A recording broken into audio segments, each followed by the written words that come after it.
Someone's knocking.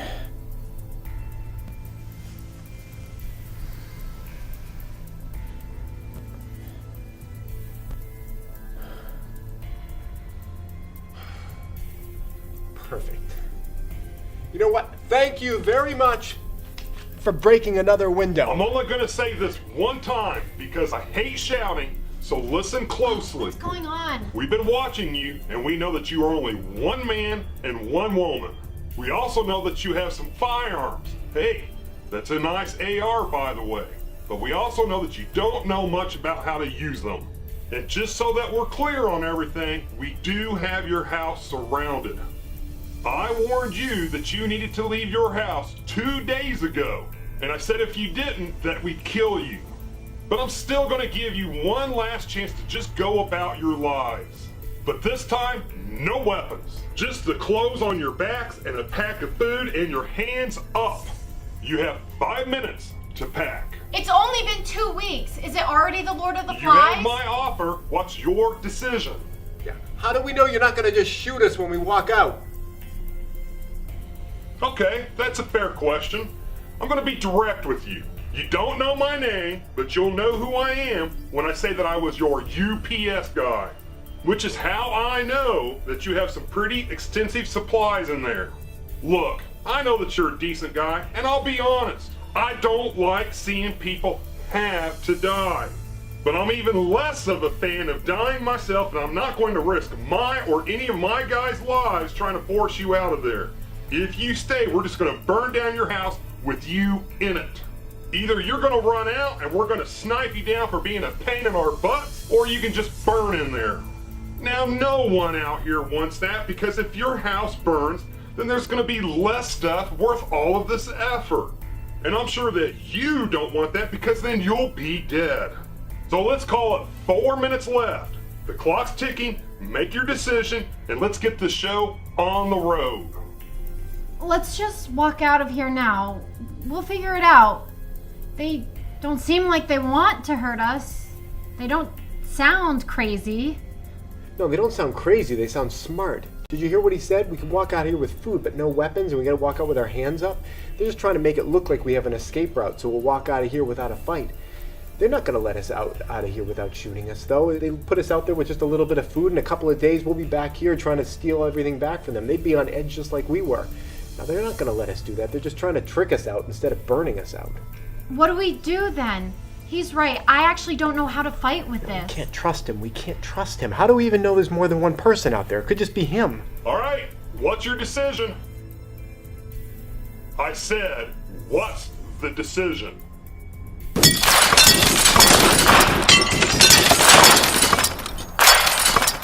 What are you doing? You gave us 5 minutes. That was your 2-minute warning. What do we do? We just need more time. We just need more time. We're out of time. What do we do?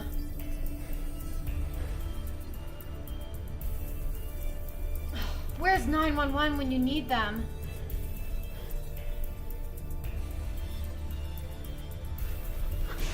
What are you doing? No one's gonna come and help us. Grab the bag. Start packing. We're leaving? What's the decision?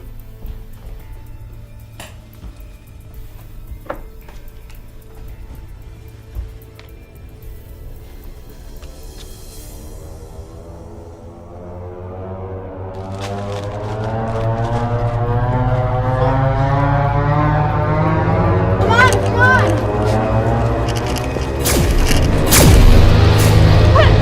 Put that thing away! Put that thing away! Oh, shit!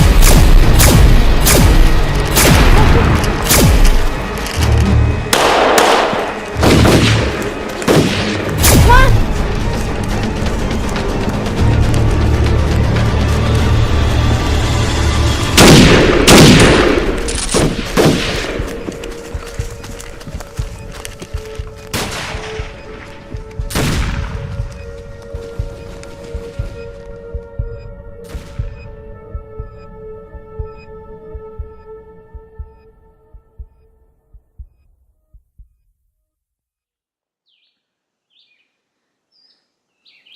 I feel as though this morning could have gone better, maybe. I think I just didn't have a plan for it. You know, I'm glad we got out with our lives. We're not dead, but we're really no better off than we would have been if we had just left. And yeah, once we got out to what Monica felt was kind of a safe distance, I headed back to check out, like, see if like the guys are just scattered, you know, see if there was anything maybe we could go back to, scrounge, you know, even just from the shed. But the place is just a total loss, just incinerated, melting mess, you know, unless we're looking for ashes. You know, there's nothing there. So yeah, what we're doing now is we're heading over to get the bucket we dropped. I'm glad we've got that, but otherwise we're back to square one. And really it's my fault because I wasn't prepared for any of this. I mean, I did some things that felt like I was preparing. You know, I laid the traps, well, not traps, the trip lines and stuff, but you know, doing shit isn't the same as getting shit done. I did a bunch of shit, but anyway, we gotta move. We gotta go grab the bucket, I guess set up camp. Back to square one.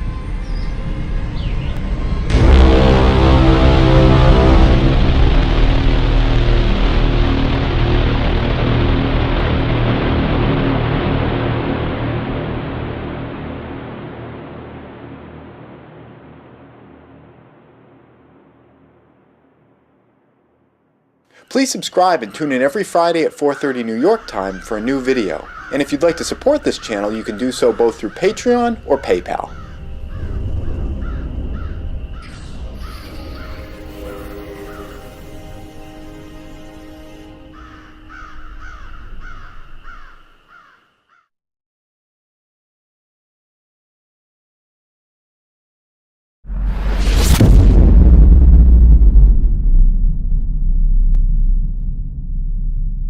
Today is day 17. Today's day 17.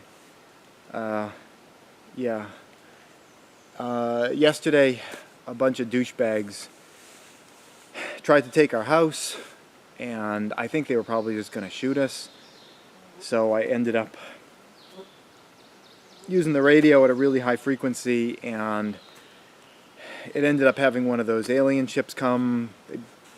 Kind of, I don't know what I was thinking. I was thinking about maybe just creating a diversion, but obviously they blew up the house and everything's gone there. They blew up a couple of those douchebags, and I know Monica and I shot a few of them also. I don't know if there were any or of them left, but we just kept walking and walking. I walked for like 8 or 9 miles yesterday. On the way we stopped and we got that bucket that we had stashed. I'm really glad that we'd put that down, because now at least we got food. I mean, I know about wild edibles, but there's oftentimes not a lot of calories out in the woods unless you know, can hunt and catch some things. So we're going to be working on that. Monica's grabbing some water from the stream right now. My job is, there's just so many bugs here. We're going to start a small fire. That'll get the bugs down, because they're just really awful right now. And yeah, I also on the way out, speaking of fire, we saw a bunch of people's firewood. It was like a camp where people had been collecting it. I didn't see anywhere nearby. I didn't grab any firewood, because I mean, that firewood's, I mean, it's all over the place here. But I grabbed the tarp, and it made me realize I never had any plastic sheeting or tarp or anything in my everyday carry bag, you know, or and we didn't put any in that bucket either. I had some in some like camping bags, but I didn't grab any of those when we ran out. It was just, you know, bag, whatever we had on us, and that was it. I felt a little unprepared in that regard, but I'm glad we came across that. I mean, because we could have worked without a tarp, but it makes it a lot easier. So anyway, I was going to start a fire. On the way walking yesterday, I grabbed just a bunch of this. It's white birch bark.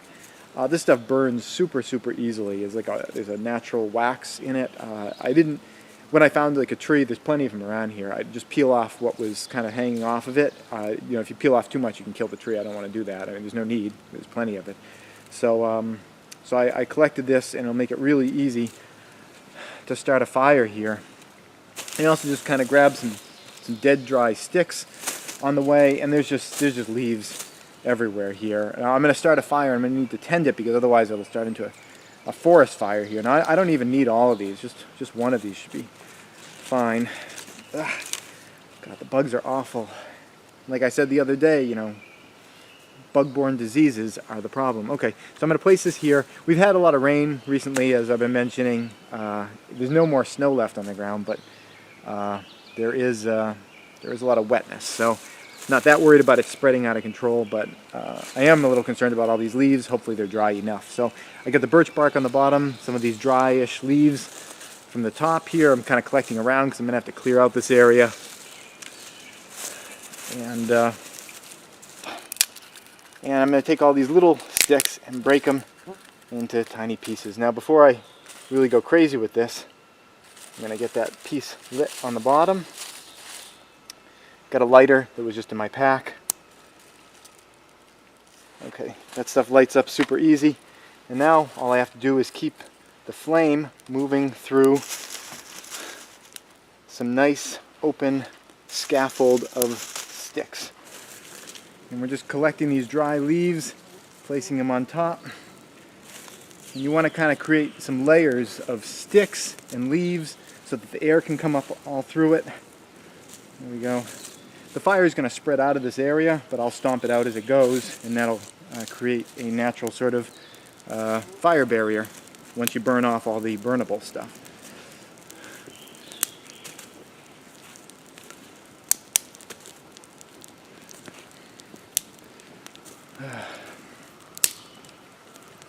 Already, the bugs have already cleared out. Having a small fire is super helpful to clear out insects. You can see that smoke, meaning it's damp material.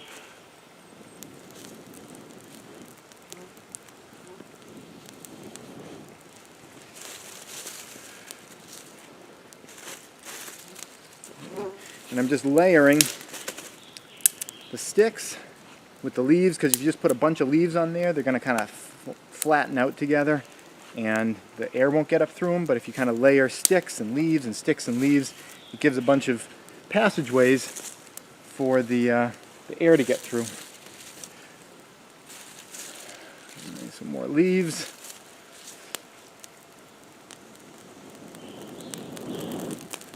There we go. It's starting to spread out a little bit at this point, so I'm going to have to start thinking about controlling the size of this fire. This one's really big. This is going to take a while before this thing burns, but it'll provide some support to hold up all the leaves and things to put over it. Also, just getting the smoke on yourself is going to act as a bug deterrent for whatever reason. The Native Americans call it smudging, and they did it for a lot of ritualistic purposes, but one very practical purpose is that the bugs don't like the smell. Oh, I love the smell of campfires. This is actually just getting my spirits up, having a fire right now. Because, I mean, surprisingly, I was a little depressed this morning. We didn't get hardly any sleep last night, as you can imagine. Okay, so this is definitely starting to be a fire here.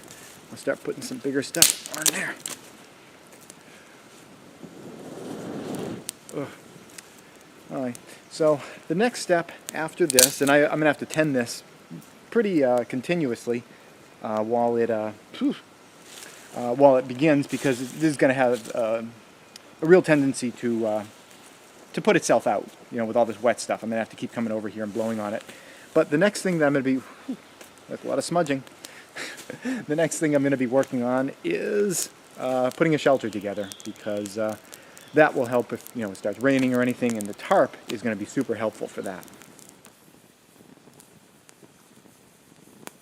The fire is going reasonably well now. I have to keep checking on it and adding more fuel, but it seems stable. The bugs have really cleared out. It's much more comfortable than it was before.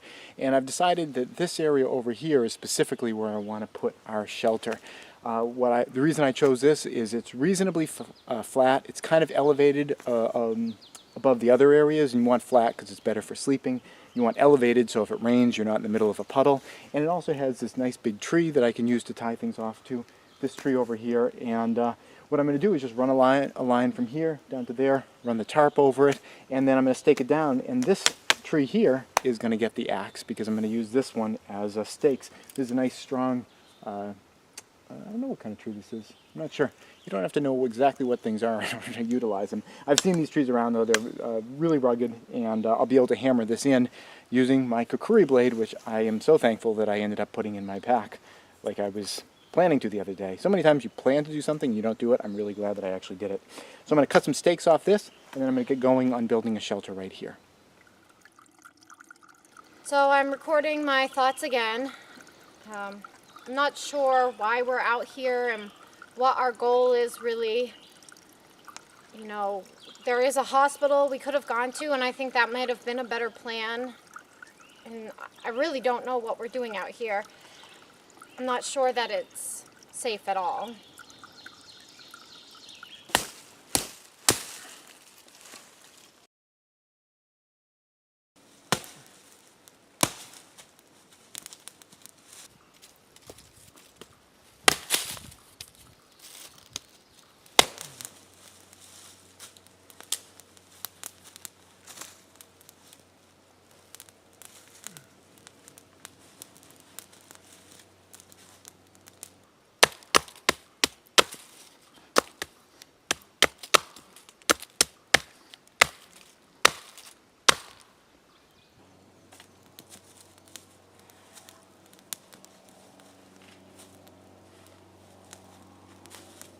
The first thing I have to do is run a basic spine for the shelter, and I took some of this paracord that I had in my bag, which I'm really glad that I had in my bag, and I'm going to run this as a spine. I tied it up to this large tree over here, and now I'm taking the other part of it and made a little loop here, put a stake that I sharpened from that tree, and I'm getting it nice and taut. It can take a lot of weight, digging it into the ground, and now I'm going to use the kukuri blade and use this surface here as kind of a hammer to pound it in. I guess I could do it like this too, but I feel like if I miss I'll hit my hand, so this is a little safer.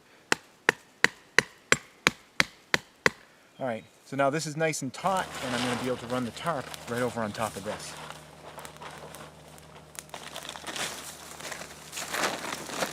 You want it to be kind of low because you want your profile to be pretty close to the ground. That'll allow wind to go up and over it. It won't be as visible being as high, and also you have a smaller space on the inside to heat with your warmth. So making it as compact as possible is just going to make the environment in there easier to make comfortable.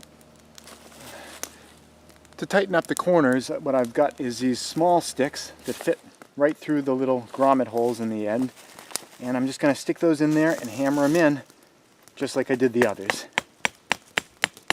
Got my hand down here to kind of guide it in, and I'm just lightly tapping it down in there. So that's pretty snug. I'm going to go around and I'm going to do a few of the other corners, and I'm going to leave one a little higher so it makes it a little easier for us to get in and out.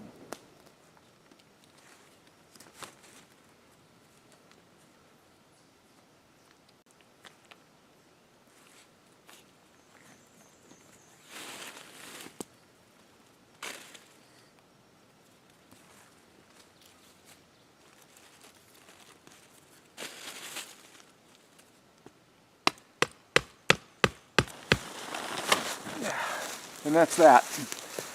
Pretty simple, very rudimentary, but it'll keep us dry if it rains tonight. It's even going to keep the wind from blowing around us. It'll help to keep some warmth in there. To that end, I'm thinking about adding some stones. I'm going to run stones along all the edges to keep wind from getting up under there. We can even get some bushes and kind of fill in this end. And also along those lines, I'm thinking about putting some light branches and things like that. Nothing too heavy, but as camouflage over the top in case anybody passes through this area. It would, allow us to maybe go unnoticed. Is it as good as my house? Absolutely not, but it's a hell of a lot better than nothing. I'm going to run some stones in the fire today, warm them up. We can bring warm stones in there. Really need a good night's sleep tonight because we did not sleep at all last night. And then we just start making this kind of an, I don't want to say a new home, but we need to start establishing this as a camp until we can figure out what we're going to do next. And one of the first order of businesses along those lines is food. We've only got so much in that bucket, and I know a lot of wild edibles, but there are not a lot of calories out here in the woods unless you start hunting and trapping. And as a vegetarian, it's not that surprising that I don't have an enormous amount of experience with that. You gotta do what you gotta do. Home sweet home.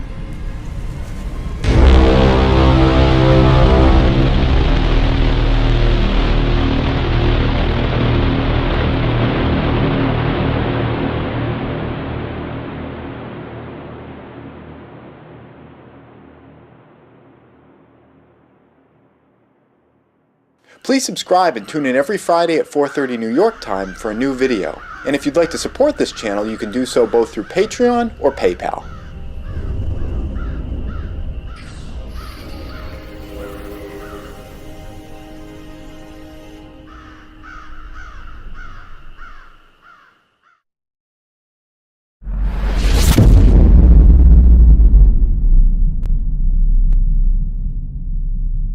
Today's day 18, and my job for today is food collection. Monica let me get a really good night's sleep last night. She stayed up most of the night. I don't know how she did it because she was tired too.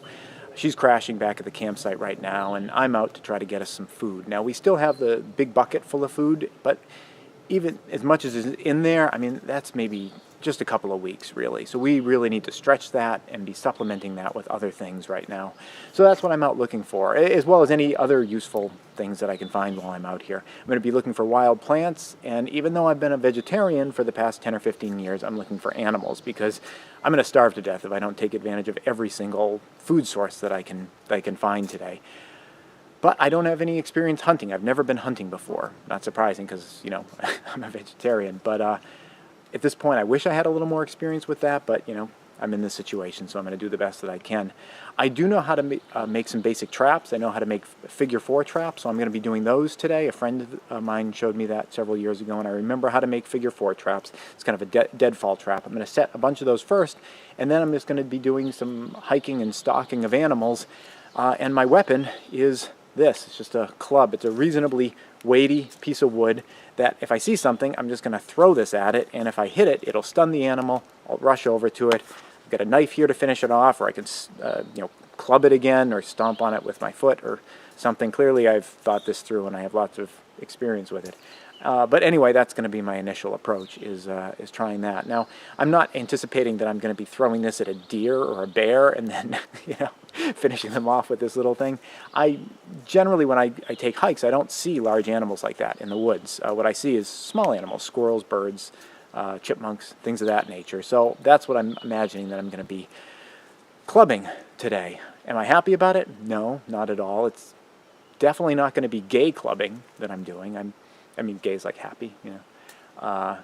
It's rather remorseful clubbing that I'm doing today, but yeah, it's necessary because we're going to starve to death if we don't get as much food as possible. I'm going to make the traps first because before I go out hunting, I want to be setting all these traps so they can be working all day while I'm off, you know, stalking things. So I've got the supplies that I need for making a simple figure 4 trap, and that is a nice, straight, kind of thin piece of tree branch here. Something that's kind of strong, that's not going to break. You know, you don't want anything that's kind of rotted. And I'm going to start by taking and clearing off all the branches on this thing. Yeah, you can see why I really wanted to have this thing for being out camping. It's just very useful.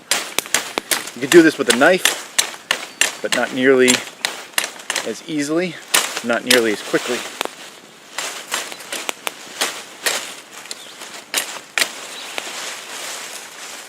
Alright, next actually, as far as I'm going to go, I'll snap the rest of this off. Okay, get rid of that. Okay, So now we've got this nice straight piece of, well, reasonably straight. It's a little bit wiggly, but I think we'll be able to make do with it. And what I need to do is I need to cut off 4 pieces, and the pieces I'm going to be making are maybe a little bit longer than the span between my pinky and thumb if I do this. So I'm going to start down here at the bottom, and first I'm going to trim off the edge, the end of this one to make it nice and straight. I broke my cutting board. That was not the best cutting board anyway. I'll just keep using it into the ground, I guess. It becomes firewood next. Okay, there we go.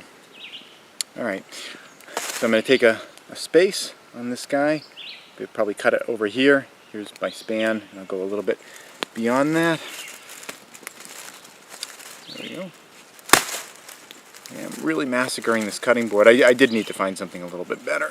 The cutting board I found was a little bit rotted, actually. Alright, so 1, and I'll just use this one to make the next piece here.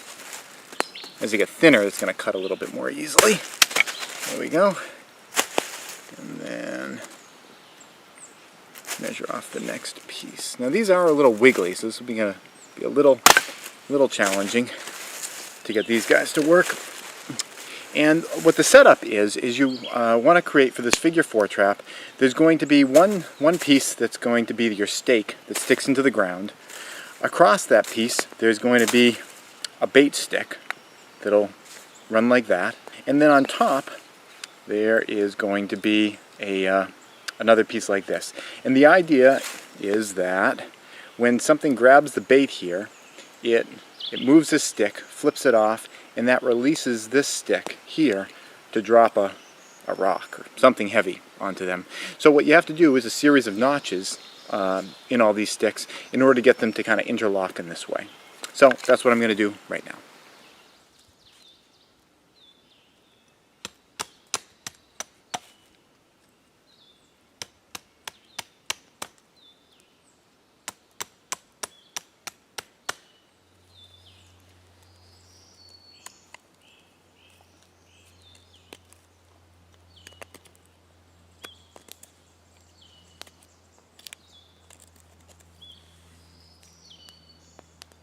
It took a little while because these sticks were kind of wriggly and twisty and everything, but I finally got them banged into shape, cut into shape, and here's how they go together. This is the basic vertical one that sticks into the ground. It has a notch on this side and kind of a fulcrum spot on the top there. And then there's the bait stick, which has a notch here that tapers on one side. This locks right into, oh, I put that upside down. This locks into this one like that.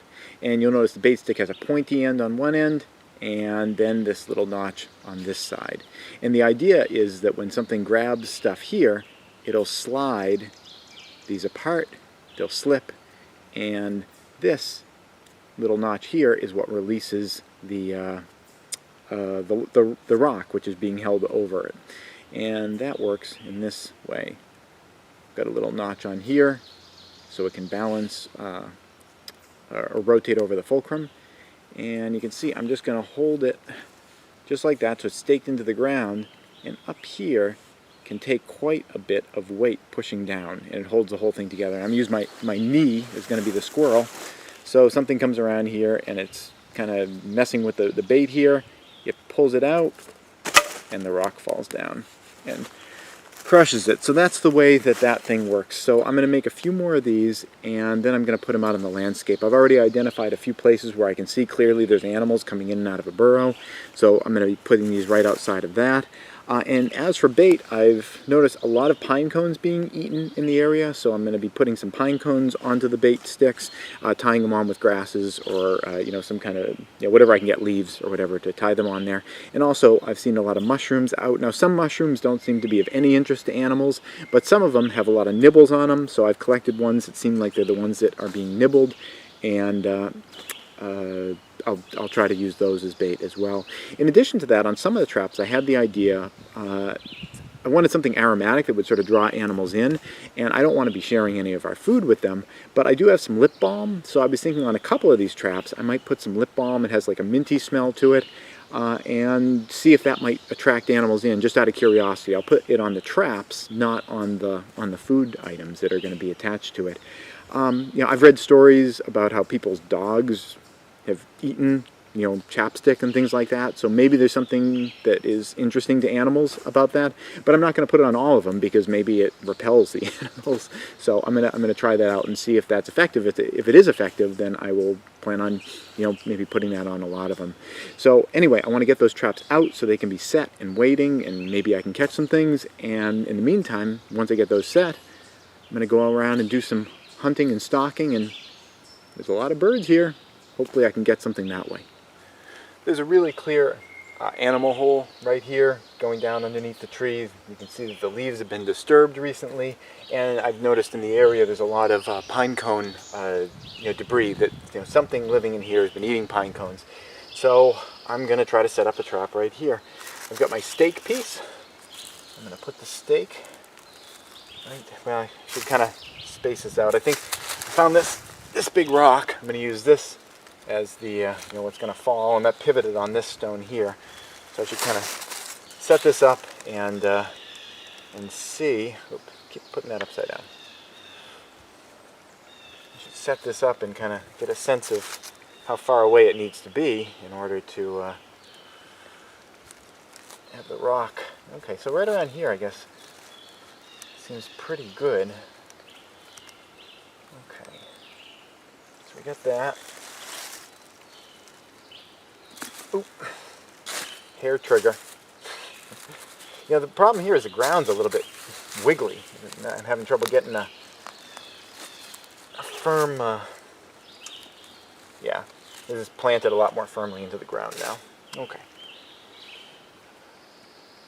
So there we go. And put this guy up here. The only problem is it feels like it wants to twist. So I think I need this to be a little bit, man, it wants to be right where that root is, really. Unless I come from the other side. Maybe I come from the other side. Okay.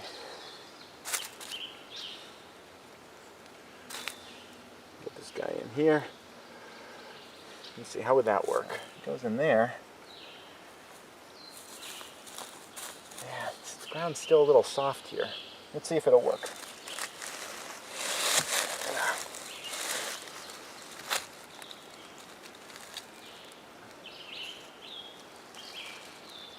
Okay, I guess that's one. I'm going to take this pine cone and I'll gently attach it to this this stick here, and then if something comes out and it's interested, this gets poked. Maybe I should test it once. I guess it works. Okay, I'm going to reset that, and then I'm going to set a few more traps around the area.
Finding quite a few of these little red efts.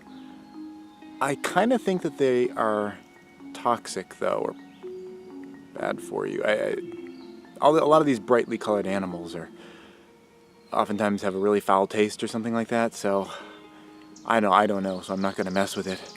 Plus, they're so cute. They're so cute.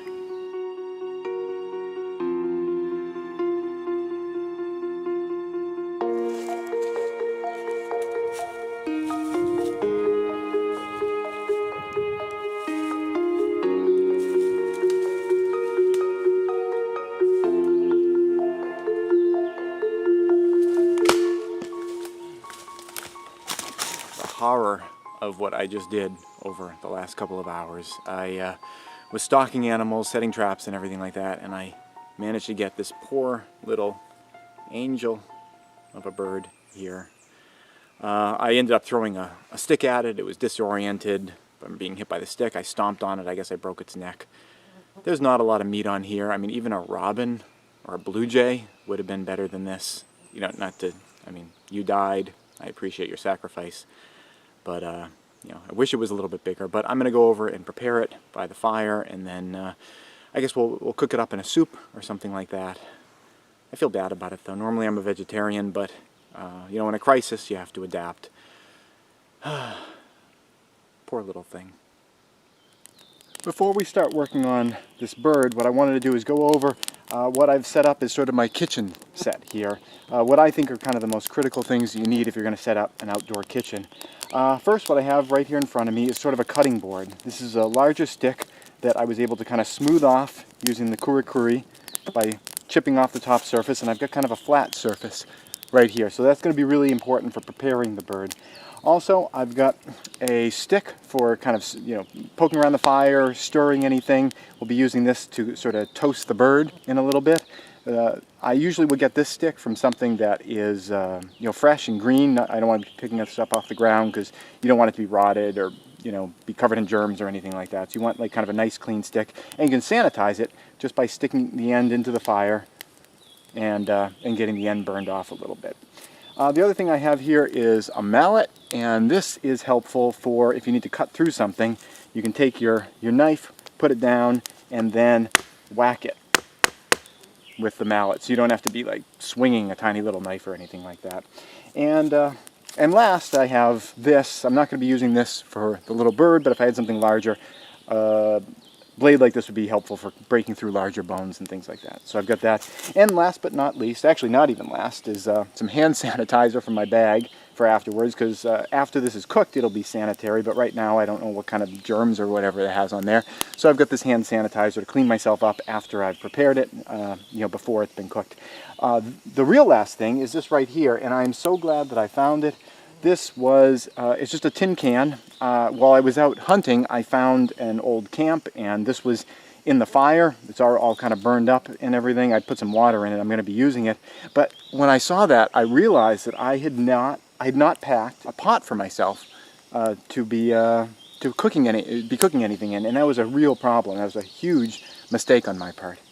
Okay, so we're going to start with this bird here, and the goal of what we're doing right now is to remove all the parts of the bird that we're not planning on eating, which includes the wings, the head, you know, all the feathers, the legs, and any of the guts that are on the inside.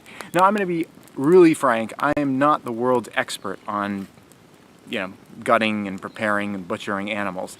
You know, I'm sure that's not really that surprising since I'm a vegetarian. Don't have an enormous amount of experience with this. I've done it a few times in the past, but I think it's also important for people to remember that even if you're not an expert in something, you can still give a crack at it, especially in a live or die kind of situation. You know, some knowledge is better than no knowledge at all. So I'm going to jump in here and see, see what we've got here. The first thing I'm going to do is I'm going to take the head off, and to do that, I'm going to take my fixed edge blade and put it down. And I'm going to use my club to drive it down through the neck. So I'm separating out the head here. Oh, it's just a tiny little neck. And I'm going to take this, and there we go. Okay. And now with the head here, I'm not sure what to do with this. I guess, well, I'll pop it in the fire, I suppose, because it could have germs and things like that, and just sanitize all that. Next, what I'm going to do is get rid of the wings. So we'll get rid of the wings here. I don't think I need to drive the stake through for the mallet through for that. We'll get the wings, and I'll throw that in the fire, and the other one, and we'll throw the other wing in the fire. Next, what I'm going to do is pull off the tail feathers, get all those off. So I'm going to use the knife to just cut through. I think I'm going to use a mallet for this to pop through that, because we're going through the lower part of the spine. Oh, I missed. Okay, there we go. And I guess those go in there too. And now we're going to pull out the legs. Well, not pull out the legs. I'm going to try to keep as much of the leg as has meat on it, but the lower part of the leg just doesn't have any meat at all. And I think I can just pop through those. Yeah, I can just pop through those with my knife. Okay, we got those. And now what's left is just the bird's body with the guts on the inside, and we have to get all those guts out of there. That's very important. So what I'll do is I'm just going to start cutting with my fixed blade knife here, and where we're going to start cutting is kind of like right where like your belly button would be if a bird had a belly button. Of course they don't have belly buttons, but you can imagine that area. So I'm going to cut through right there, and okay, they're starting to squeeze out. See, this is the part that it'd be really great to have gloves. I mean, it'd be great to have gloves for all of it, but this in particular is extra gross. I'd love to have some gloves here, but you know, you work with what you got, and I do have the hand sanitizer for later. Okay. So we pull those out. Those, I guess, those definitely go into the fire there. And now what we've got left is just the body with the guts out, and just going to pull off as many feathers as I possibly can, and we'll get the feathers into the fire. I'm trying to keep as much skin as I possibly can because the skin has fat and calories in it. Okay. Okay, so what we've got here is just the breast muscles, and there's not that much of it. It's just a tiny bit, but there is food here, and you know, I'm not just going to throw it away because it's so little. I mean, it's pretty much one bite of food, but that's one bite of food. So what I'm going to do next is use my stick here and put it through the middle of the body here, kind of like up through the cavity, up through where the neck is, or you know, the neck used to be. Now it's like, kind of like toasting a marshmallow. I'm going to put it over the fire, and I'm going to burn off all those feathers. This is actually cooking the meat as well. Instead of taking that sparrow body and boiling it and trying to separate out the meat and everything like that, I just ended up roasting it.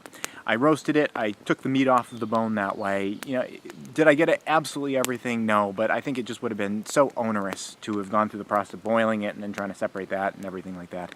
And you know, we're kind of hungry, so instead I just roasted it, and I put it in here with some rice that we had in the bucket that we dropped, some salt that we had in the bucket that we dropped, and I looked around for wild edibles, and I didn't find anything really that I recognized except for a jack-in-the-pulpit. And I wasn't sure whether jack-in-the-pulpit was an edible or not because I don't really have any experience with it. But fortunately, I brought this book with me. This is something I keep all the time in my EDC pack. And I was able to look it up, and I was able to confirm that it's good that we didn't pick the jack-in-the-pulpit and try to eat it, because there is toxicity to it. I guess with jack-in-the-pulpit, if you dry out the roots or something along those lines, you can, you can eat them at that point. Once they're dry, they lose the toxicity. I'm not sure. I'm going to read more about it because there are some jack-in-the-pulpit here, and that's apparently a food source if we treat it in a certain way. But at least right now, I wasn't able to throw it in, so I'm glad I was able to confirm that before we poisoned ourselves.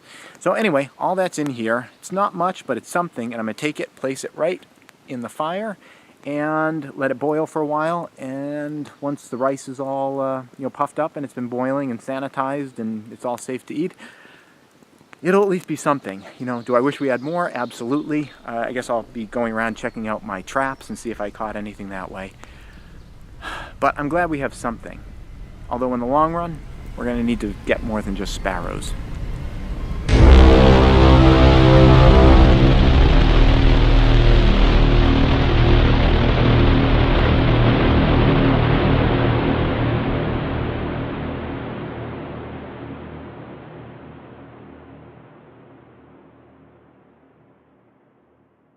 Please subscribe and tune in every Friday at 4:30 New York time for a new video. And if you'd like to support this channel, you can do so both through Patreon or PayPal.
belt. And that's because redundancy is important. Of the many, many wonderful things I learned from the CIA, it was also the importance of redundancy. You gotta have backups to the backups to the backups, so you can really never have too much gear. At least that's what I tell my wife. So I'm gonna show you and go through the bug out bucket. Right now you can see every piece of gear. You can say, hey, I want that, hey, I hate that, but hopefully you're gonna learn a thing or two. That way you can add to your bug out bag, or if you don't have a bug out bag, you can start preparing one today, or a bug out bucket. My bug out bucket is a cloth insert that I had specially designed and created for me. So it just slips over a regular bucket. This one right here, you can see it's orange. I bought this one at Home Depot. My bug out bucket has a lot of gear. You can see right there. I'm not the world's most organized person, so I'm going to show it to you in whatever order I pull it out, so a random order. On the outside of my bucket, I have magazine pouches. I have 4 places for my magazines. These happen to be for a Sig Sauer P365, one of the many, many guns that I own. And when you go around here, this is a place you can hook carabiners. You could hook up whatever you want, tie something to it. And on this side is 4 pouches for my AR-15. These just happen to be Magpul pouches, or Magpul magazines. Whatever magazine you buy quality. Do not buy some cheap Chinese knockoff, because you get what you pay for. So you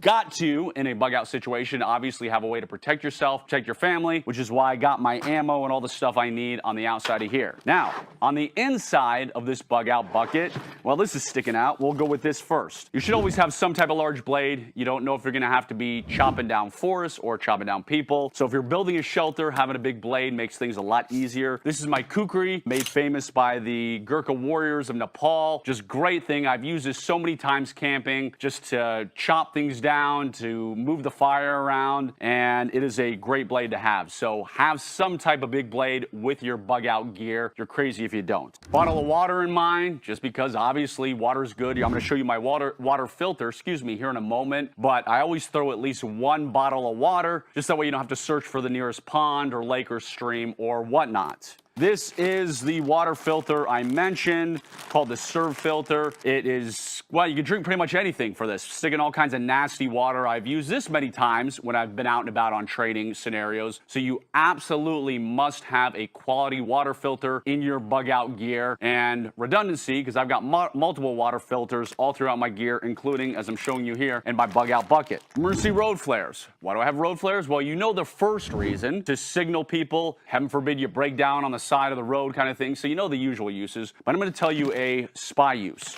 One other reason that you want road flares is, let's say, heaven forbid, there's a mob surrounding you, surrounding your car. You need to make your way from point A to point B, and it's dangerous in a mob. So what do? You light off one of your road flares and you start moving through the crowd, and I guarantee, ask me how I know, that people will move out of your way. So nobody wants to have this hot flare in their face. Nobody wants to get burned with it. Tell you a pro tip, if you really want to make sure that you don't have anything drip on you, is buy one of those oven mitts that they have, and you can just carry your oven mitt. That way nothing runs down on your hand. That's a convenience. If you don't have it, no big deal. But have road flares just in case you've got to ward off some crazy mob. It makes getting through there so much easier. And that's why you want to have these. This here, of course, you want to have a flashlight with your bug out gear. This is my flashbang flashlight. So great flashlight, but also self-defense flashlight in case you got to strike somebody, in case you want to jab somebody. I carry this with me when I go on walks and everything. My wife carries this when she goes on walks. So have a good metal flashlight, because not only can it light up an area, but if you strike someone with it in self-defense, it will stop an attacker, because it's metal and not some cheap plastic flashlight you buy at the gas station. Well, matches, since that fell out as I was pulling things out. Obviously have matches. You need to have ways to start a fire. You need to have multiple ways. So these are just some regular matches to make life easier. Those are in my bug out gear. What I was attempting to pull out is my knock knife. Great little fixed blade knife. Have many knives in my bug out gear, because knives are so versatile. They have so many uses, from survival, from building shelters, from opening cans, but also self-defense, protecting yourself. So have a good quality fixed blade knife. Same thing, you always want to have a multi-tool. Multi-tool is a no-brainer, just another versatile item for whatever you might be using it for. So have a multi-tool in your bug out gear. This is one of those bivvies, so I can have shelter. Yes, I have slept in the middle of nowhere, high up on a mountain, freezing to death, no shelter, no tent, no nothing, and it's miserable. In a crisis situation, you're already going to be stressed enough. you're already going to be miserable enough. So try and have these creature comforts if you can. So this is a small creature comfort, doesn't weigh a lot, and it's a way to have shelter for me. Survival food. I'm a big fan of the survival food pouches. If you want the best survival food in the world, go to premiumsurvivalfood.com. It's a food I use, and this right here will last me several meals, so several days. I've been in situations where I've not eaten for days. You can live, it's not fun. Goes back to trying to make your life easier and have the creature comforts in a crisis situation. So definitely have some type of survival food with your bug out gear. Gloves make life easier. You never know what you're gonna have to be building. You never know what you're gonna have to be crawling through or tearing apart. So have a decent pair of gloves with your bug out gear. This right here is another fire starter. This is Swedish fire still. This is created for the Swedish military. You've all seen it can create sparks. I think it's 3,000 degrees or whatever they say, but redundancy. This is another way for me to start a fire in a crisis scenario, whether it's cooking food, whether it's staying warm. So have one of these in there, Swedish fire still. This is an emergency poncho. This poncho can be used to keep me warm, can be used as a shelter if I had to, can be used to keep off the rain. This is one that reflects back, I think 90% of your body heat, so it keeps you warm. Doesn't weigh anything. These are very inexpensive too. Have one of these bad boys. Trash bag, just because you never know where you need to pick up trash or go to the bathroom in, or I don't know. So I have a trash bag, just maybe I need to carry something else too in there. Small flashlight. I love flashlights. I'm a flashlight junkie. I own a million of them. So this is just a small handheld flashlight that I can clip to my pants if I want to. Doesn't take up much space. Doesn't weigh anything. Pliers, just because pliers are a good tool. And yes, I do have pliers on my multi-tool, but I wanted another pair just in case. A Sharpie marker. Maybe I have to signal and write something down. Maybe your family has a location you meet in a crisis, which my family does. And we have multiple locations, so we have backups to the backups. But maybe you need to write on a door at the location like, hey, had to move on, meet me at location X, or meet me at our secondary location. That is why I have a Sharpie marker. Tourniquet.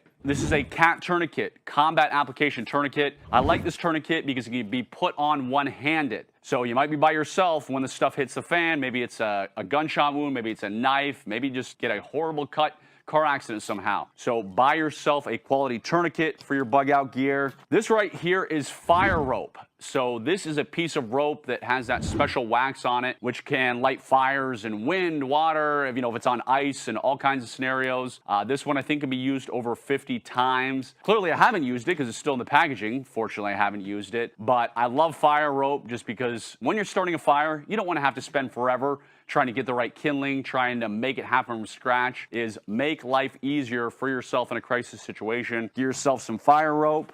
I have gun oil. I like guns. I want to make sure my guns run. This is Spy Lube, a special gun oil I had made for me by a super smart aviation engineer. And if you go to spylube.com, you can get the full details on this gun oil. Of course, I have a gun in here. This particular gun is let me pull it off, is a 6-hour P365 macro XL, XL macro. I never remember which order it goes in, but it holds 17 rounds. It's the better version of the Glock, and yes, all the Glock fanboys can yell at me, but it's the truth, and I carried a Glock for a lot of years in various and sundry places, and I've been through a lot of guns, so I'm a fan of the 6-hour P365 XL, 17 rounds, and it's just amazing how they did it. So you gotta have a gun in your bug out gear. Have a leather holster. I like Kydex, I like leather. I don't have anything where I'm super particular about. Just happens that I bought a leather holster for this one, but I own plenty of Kydex holsters too. Like many gun owners, I have that box, literal, not proverbial, but literal box of holsters in my basement, and most of them are crappy because I went through a lot of bad holsters before I found something that worked for me. This is an Israeli bandage. In your bug out gear, you want to have a good bandage. This is a good bandage, so if you get cut, if you need to wrap something up, this will do the job. So check out the Israeli bandage. Add that to your bug out gear. Paracord, you gotta have paracord in your bug out gear. You don't know what you're gonna have to tie up. You don't know if you're gonna have to build a shelter. So this is several feet of quality paracord, American made, not the Chinese made, because the Chinese made falls apart sooner. So make sure you're buying quality American made paracord. That is in here. Also, as you can see, it's in a Ziploc baggie, so I can use this baggie to hold something else if I needed to. I could use it to hold water to filter out if I needed to. Of course, the bucket itself can hold water.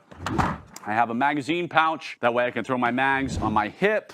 I have a small gun cleaner or gun cleaning kit in here because my guns need to stay running. And as I have everything fall out, probably never get it put back together once I take out this gun cleaning kit. So have a gun cleaning kit in your bug out gear. And then of course ammo. These are some of my Blazer cheap rounds. If I'm using self-defense ammo, I would have my Spear Gold Dot in here. But for today, it is these. Two more things here. No, three more things. Got some tape. You always need tape. Have a Tonto knife. I'm a knife junkie. I love knives. Own a lot of them. So that's one of the knives in here. And then I have the specially made Versa knife. This is a rescue knife built for certain intelligence operations, but it's got a glass breaker. It's got a O2 wrench, so it's all kind of things. Got a seatbelt cutter. If you go to versiknife.com, you can see this if you want to check it out. And I believe that is it. We're empty there. You have seen the contents of my bug out bucket. Hopefully you got an idea or two bug out gear to keep your family safer. If you would like and subscribe to this video and this channel, I would appreciate it. It would mean a lot to me. If there's anything you need or I can do for you, please post a comment below. I check them all. I'll get back to you. Hopefully.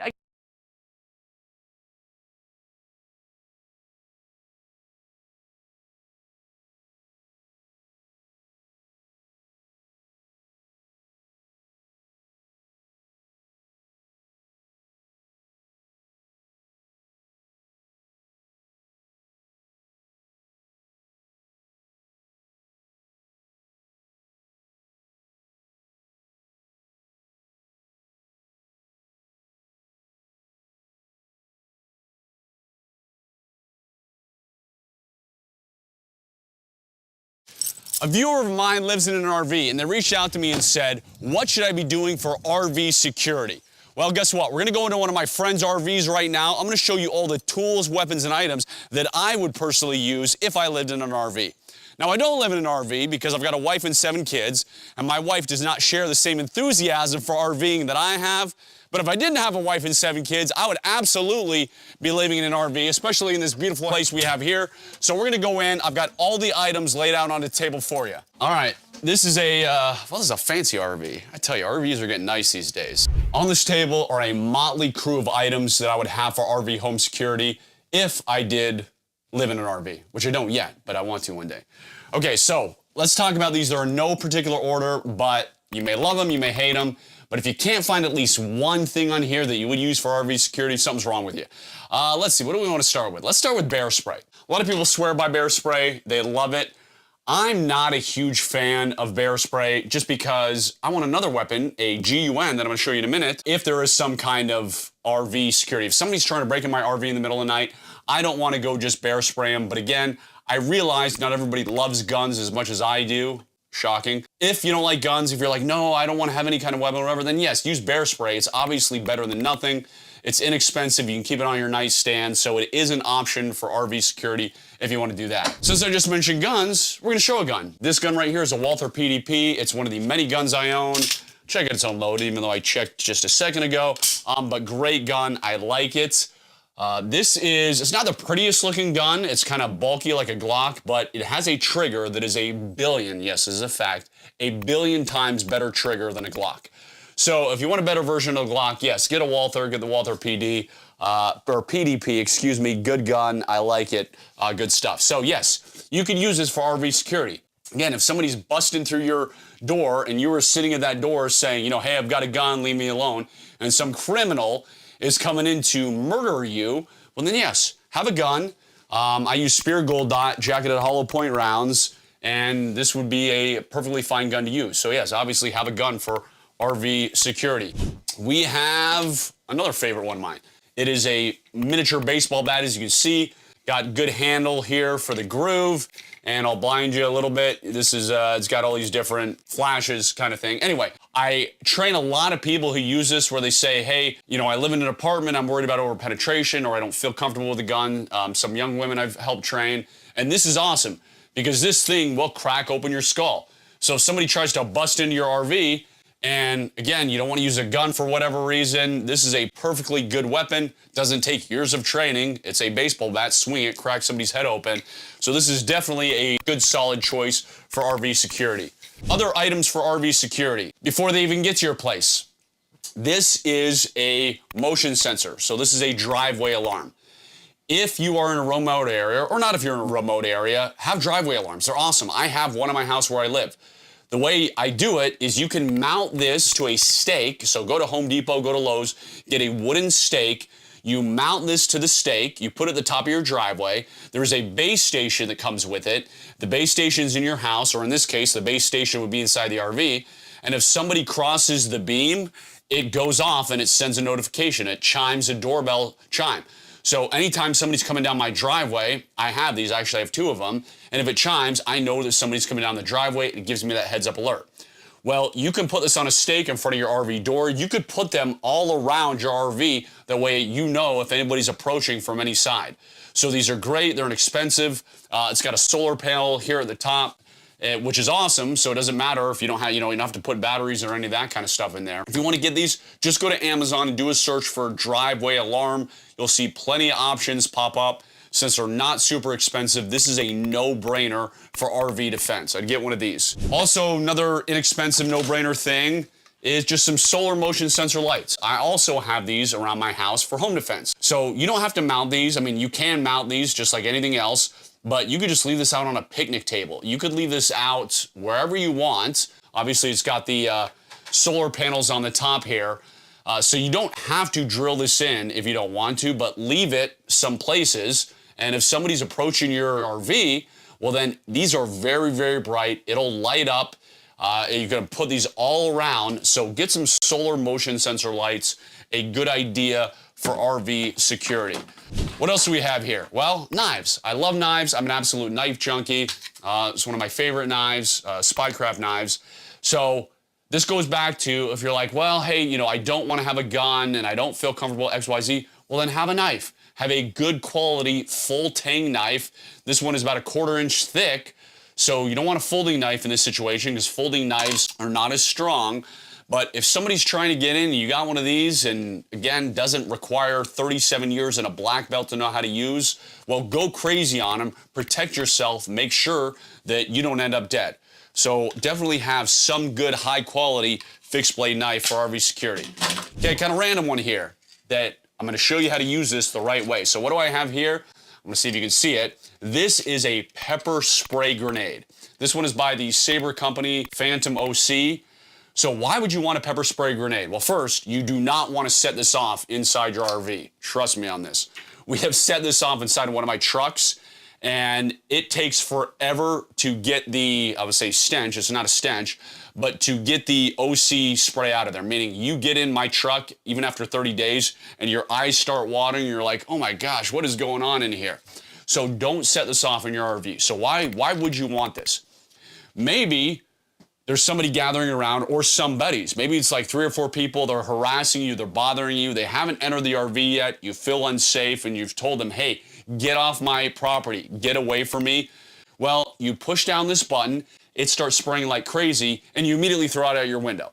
So you would open your window first, then you would deploy this, then you could drop this right out front of your RV, and I guarantee you, anybody's gonna scatter who's causing you problems. Because this stuff is very, very toxic. You can go see some of my other videos, and you'll see that we only lasted about 13 seconds in an enclosed vehicle while this stuff was spraying everywhere. So may or may not be for you, but I'm gonna reiterate, do not set this off in your RV.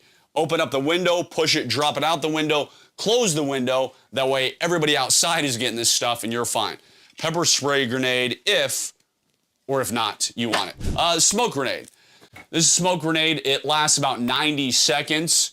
Just like the pepper spray grenade, you do not want to set this off inside your place. So if you just wanted people to disperse or distraction for you to get out of there, because what do people do when they see smoke? They stare at it, and that allows you to go the other way. You just want to get them dispersed, and you say, hey, I don't want to use a pepper spray grenade. Maybe I just want to use a smoke grenade because it's just smoke. It's not going to harm them. So this is a pull ring smoke grenade for RV security. Another one, I love this one. I have several people use this for home defense, for apartment defense. This is the ultralight tomahawk. Goes back to if you say, hey, I don't want a gun, I don't feel comfortable with a gun, walls are too thin in an RV, you know, I've got somebody right next to me, I'm worried about overpenetration. This bad boy is awesome. This spike is super, super nasty. So is the front. So this is a great home defense weapon, RV defense weapon, and it's intimidating. someone's trying to bust in your door and they see you, maybe they make it through, and you're sitting there with this, they might think twice about doing a RV home invasion. Hopefully you never have to use it, but it's also good for obviously chopping. I've had to use this to dig out or split off in an ice storm in Wyoming. So definitely have a tomahawk for survival purposes, but also for home RV security purposes. Another bladed weapon is maybe you say, hey, I don't want a tomahawk. You could have the kukri, AKA machete. This one I beat the crap out of. I used it a lot for camping and other stuff, chopping things down. But another intimidating weapon, does a lot of damage, doesn't need any training. So you could also use this if you're not gonna use a gun, or in addition to using a gun. This one is, oh, I hate this one because it hurts my ears. This is an air horn. This is a small mini air horn. You can obviously go to boating supply stores. I'm trying to think Cow Ranch near me, which I call Walmart for cowboys. But if you don't have a Cow Ranch, just go to some boating supply store. I bet Walmart. Yeah, I think Walmart has these too. I don't know. Walmart has everything. But air horns, if you are trying to scare somebody away, maybe they're coming in, maybe you want to alert the neighbors, hey, I need help or whatever. I'm going to do this for like 0.2 seconds. Ah, I hate that. Yeah, I know. My camera guy is sitting there in pain. But anyways, if you were in a life or death situation and you held this at the front door and you said, hey, Jason, I don't have any other weapons for whatever reason. I don't have a gun. I don't have an ultralight tomahawk. I don't even have a knife or whatever. Blasting this full blast, yes, it's gonna hurt your ears, but it's most likely gonna damage their ears too and scare somebody away. Of course, you're only gonna screw up your own ears and press this for an extended period of time in a life or death situation. And remember, this is a mini air horn. You can buy the big ones and they are loud as can be. Quick side note, if you wanna know an awesome off-the-grid home defense trap that I have used, get an air horn, dig a hole in the ground, put this part barely above, get a rock that's leaning over. You know the old thing where you see the cartoons where they put up a box and they put a stick under it with a string attached to the stick. You pull it and the box falls on the animal and they catch it. Well, I've done it where I buried this just to put this above the ground. I put a huge rock leaning over it, and I put my tactical pen in the ground with a fishing line pulled to my tactical pen. And if anybody crossed the perimeter, they would trip the fishing line, it would fall on top of this and would make an insanely loud sound. I've had somebody use this, actually a guy, I think he was in LA or something, because homeless people were coming into his yard, and he put one of these sounds and he says, the only thing I heard when they tripped it was the F word a bunch of times, like, what the F just happened? And the guy had homeless people stop coming to his house. So now you know how to make an air horn tripwire alarm, which you can use at home, you could use for RV security too. Not necessarily a weapon, but if you're in the middle of nowhere, you gotta have a satellite phone. Now, satellite phone, you have to go outside. So you would have to see a threat coming. You would have to have a driveway alarm or some kind of alarm and know something was wrong where you needed to call for help. But if you like to go camping, and if you're in the middle of nowhere, which I like to do in southern Utah, I always have my satellite phone because I'm in places where real cell phones don't work. Satellite phones are super easy to use. You gotta be outside, have the antenna up, turn it on, then you dial 1 plus the phone number. So if it were me and I needed to call somebody or my wife, I would dial 1-435-555-5555. Obviously, I'm not gonna give you my wife's phone number. If you wanna know the place where I get my satellite phones, go to spysatphone.com. I love it, they got a bunch of awesome off-the-grid stuff there. Okay, I think that about does it. I've shown you a bunch of stuff you can use for RV security. Pick and choose your poison, what works for you, but absolutely have some type of way to protect yourself. We live in a dangerous world. There are creepers at campsites. There are creepers at RV parks. You already know that. I'm former CIA officer Jason Hansen. Hope you learned a thing or two. God bless you. God bless your family.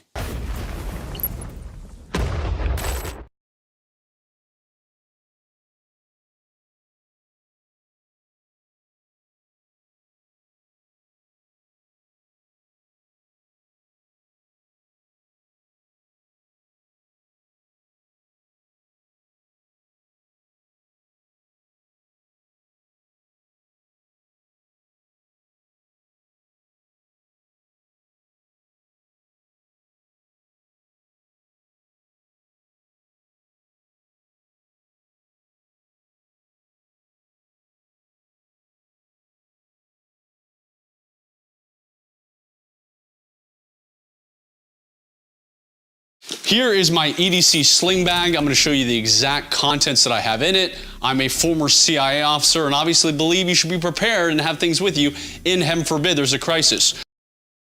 So for this sling bag, I will sling, I'll just show you again, regular sling bag kind of thing, but what is important is that it's somewhere near you, meaning if I'm going to the zoo, sure, I'll sling this over. You know, if I'm going to the mountains, I'll admit, if I'm running into 7-Eleven to get some bread and milk, I leave this in my car.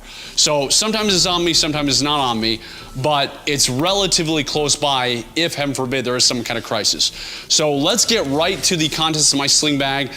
I have a lot of little things in here, so it doesn't weigh a ton and it fits nicely. And again, I have checked out a lot of sling bags and I do like this one, it works for me. So yeah, let's just, without further ado, I'm just gonna open up this pouch and then we'll get to what most of this stuff is. So in this pouch, we have some Quick Clot. So this is stuff that just helps bleeding stop fast. You know, there's all kinds of Quick Clot they make these days. I'm just reading the back of the list here. I got a lot of stuff in this one. I've got the Quick Clot gauze, can't say gauze, trauma pad, gloves, duct tape, triangular bandage. So it's got a bunch of little stuff in here in this trauma pack. So I have this because heaven forbid there's some kind of active shooter or other scenario or all that kind of stuff. Actually, I'm gonna put it over here. Next, we'll open up this one. And in this one, let me take it out. Let me just put this over here real quick like that. This one, I have some cash, because you should always have cash with you for emergencies, and I have some gold and silver coins. I have a 1.5 ounce silver coin, 2 of them, and I have, hopefully you can see it, I have some 1/4 ounce gold coins there. So I have several $1,000s worth of gold, silver, and cash, if heaven forbid there's an emergency with my sling bag. And now let's get to the main item, and I'm just gonna pull these out randomly, no particular order here. Gorilla tape, always good to have. You never know when you're gonna need some tape. I have pull this out. This is an Israeli bandage, or Israeli bandage. This is not an Israeli bandage. Cat tourniquet. So cat tourniquet, the tourniquet I like because you use it one-handed, very simple to use. For your sling bag, because there are threats, because there's active shooter scenarios and terrorist attacks or whatever, I highly recommend you have a tourniquet in your car or in your bag somewhere close by. And again, I like the cat tourniquet. So this is the Israeli bandage. You know, I've got multiple medical things in this bag, as you notice. We have the trauma pack, we have the tourniquet, we have this, because unfortunately, that's most likely when you're gonna have to, or why you're gonna have to go to your pack. So Israeli bandage is in there. I have some Kevlar cord. Kevlar cord is good for escaping restraints, tying things up. You can see I don't have a ton. It is more expensive than paracord, but again, can cut through restraints and do the same things as paracord. So I'll throw that to the side. I also have, oops, I almost dropped that. This is a power bank for charging cell phones, whatever. I can unfold it here, and this allows me to charge it in the sun if for some reason I can't get to an outlet and all that kind of stuff. So just a simple, not too big, doesn't take up a lot of space, power bank that I throw in my sling bag. And this is a fixed blade knife. So I like fixed blade knives. This is a good small fixed blade knife called a Texas Cowboy knife. So I throw that in there that I'm gonna have with me. In addition to the pocket knife, which I've clipped in my pants pockets. I have a Write in the Rain notebook in case I need to write something down. Let's see, trauma shears. Trauma shears in case, again, some kind of medical incident, I need to cut clothing off of somebody. Just makes life a lot easier in case I have to cut through some things, and they weigh hardly anything. Cigarette lighter, I don't smoke, but for starting fires, for cooking, for staying warm, whatever I might need a cigarette lighter for, hopefully nothing. This is called, I call it the Jawbreaker Mini. I can attach this to my belt, but it's got a small knife in it, but it's also got a flathead screwdriver. It's got a Phillips head screwdriver, just great little tool that I like to carry around with me.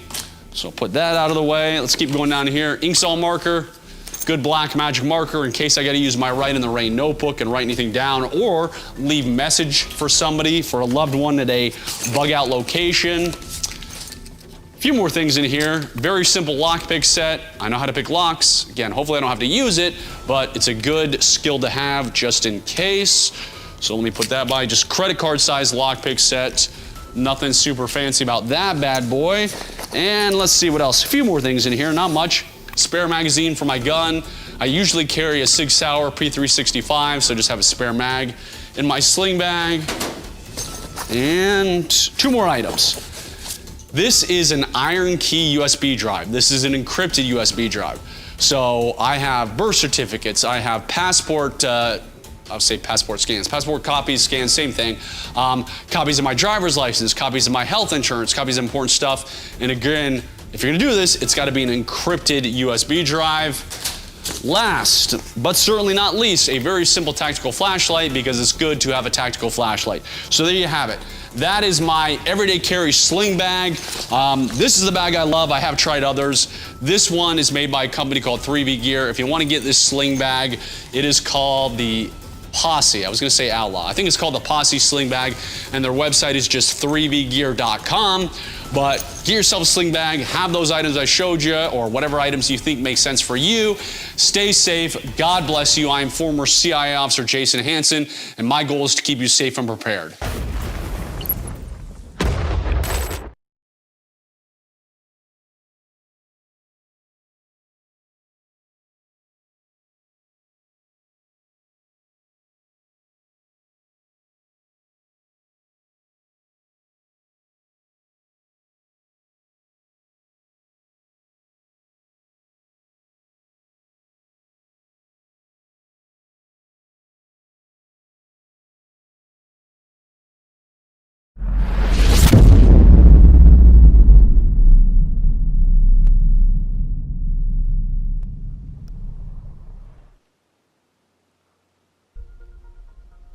Is there anyone out there? Hello? Is there anyone out there? Hello? Is there anyone there? Roger that, I copy you. This is 119 EDC, 119 Echo Delta Charlie. This is Monica. What's going on in your area? We're out in the woods. Some people tried getting into our house, and so we're just in the woods now. Where are you located at? I'm not exactly sure where we are. We're in New England. Are you anywhere near here? Wow, you're far away. I'm in Centralia, Pennsylvania. Oh, that's not anywhere near here at all. Ever since all of this has went down, all of the TV stations, internet, everything's been out. News is only word of mouth. We believe that the aliens, or whatever they are, must have set off an EMP. Luckily, my buddy had some electronics in a Faraday cage too, including this radio that I'm on. And I was afraid that even though this radio was protected in a cage, I was afraid that the repeaters wouldn't be working. So I'm stumped how we can reach each other so far away. But it's been crazy here too. I'm stuck here in central Pennsylvania. I'm not even at home. I'm stuck at a buddy's house. We were on a camping trip when all of this started making the news, and we at least made it to his house before all the cars and the electronics and everything else shut down. But we're hearing that the aliens targeted the government buildings and military bases, major bridges and stuff like that. But it's been getting, the people have been getting crazy. You know, honestly, after the initial attacks from the aliens, people are now more of the danger than what the aliens are. And let me tell you about what happened just yesterday. Okay guys, what I'm doing here is I'm milling down some wheat into flour. This is a simple recipe that only takes just a couple of ingredients. First, we're going to mill down about 4.5 cups of wheat into flour. 4 cups of the flour will be for the bread, and the remaining flour will be to sprinkle on the workspace with. And now, since we've got the flour made, I'm going to mix in 1/4 teaspoon of dry active yeast and 1 teaspoon of salt into the flour and mix it. Now I'm going to mix in 1 3/4 cup of warm water, and I'm going to mix it until the dough is no longer sticking to the sides of the mixing bowl. Also, while we still have plenty of the store-bought yeast left over, pretty soon I'm going to start making our own yeast. And because this is a slow rising recipe where I don't have to knead the bread, I'm going to cover it with a towel, and I'm going to stick it in a dark place for about 12 hours to let it rise. Okay, well, this bread sits up here for the next 12 hours. Here's some bread that I made last night, so it's ready to cook today. And now I'm just going to work it just enough to form it into a loaf. And let's go ahead and cook it.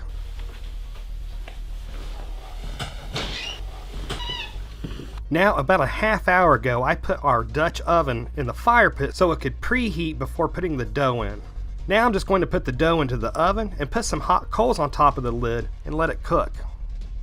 Alright guys, we're going to let this cook for about 45 minutes. We'll check it then. We'll know when it's done because it'll have a hollow sound when we tap on it. Hey brother, how's the seedlings coming along for the garden? I was just getting ready to start some, and you guys want to come in and help? I'll show you what we got going on. Excellent.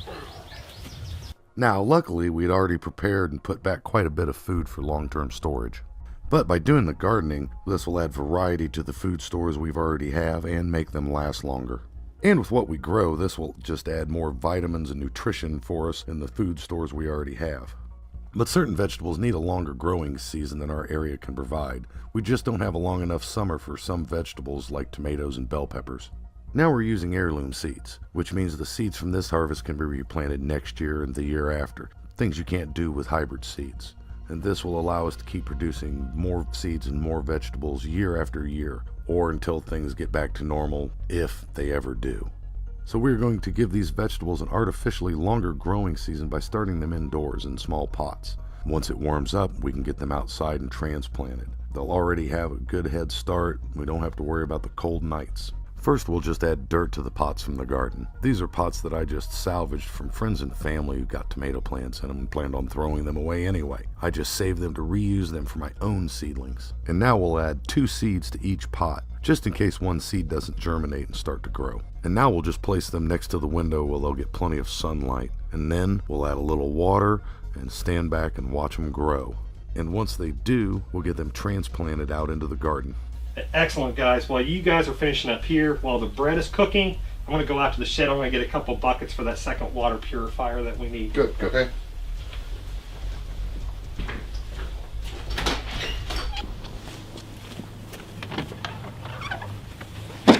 Get your hands up. Get your hands up. Come on. I want all your food. I can smell your food from here. Come on. Come on. Get over here. Get over there. Get over there. Get back. Get back. Man, I can smell you cooking something. I want it, and I want everything you got in the house, or I'm going to put one right in your head. You understand me? Do you get me? Hey, man, I don't want any problems, man. I don't want any problems. I'll give you whatever you want. Give it to me now. Come on, let's go. Hey, man, you know, he went out there by himself. I think I'm going to go check on him. Yeah, do that. I'll get this finished up, and I'll see you out there in a few. All right, buddy. Be right back. All right.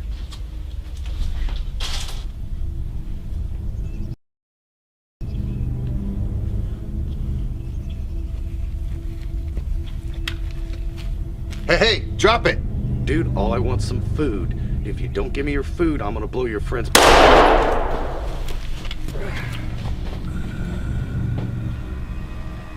What's that sound? Where's it coming from? I don't know, man, but it sounds like it's all around us.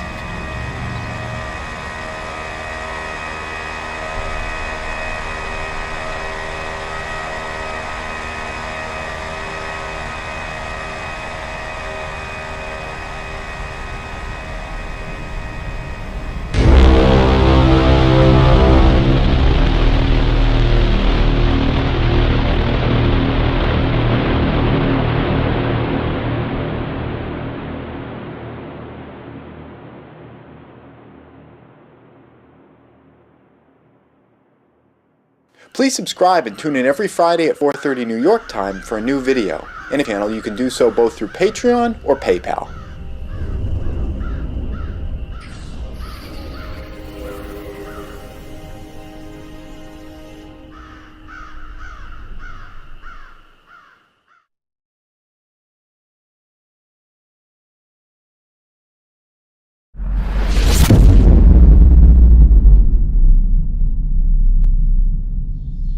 Okay, great. Thank you. Yep, just keep an eye out for me, or for us. I'm not sure if he's gonna be coming with me or not.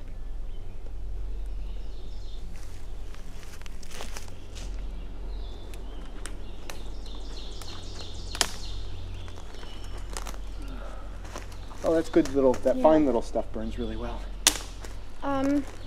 I was able to make contact with the people at that hospital again. Oh, yeah. They said that we could still go there if we wanted. They have plenty of supplies and they seem to be safer in numbers. Well, before, we didn't know if they were the people trying to trick us out of the house. I mean, I guess maybe they're not that, because those people are, it seem, mostly dead. But I don't know. There's just no way of knowing whether it's some other kind of a trick. I mean, a bunch of cannibals hanging out at a hospital. I highly doubt that. I mean, okay, well, maybe that's a bit extreme. But, yeah. But still, I mean, how do you know you can trust them? I mean, people say anything. They can sound pretty convincing. Right, but, we don't have anything out here. Firewood. But if they have food, it's a better chance. Well, I think we're going to do better with the traps that I set. I mean, at some point they're going to catch something, and I feel like I'm getting a little bit better with the hunting thing. I don't know, I just don't want to go walk into a trap after we just escaped from one.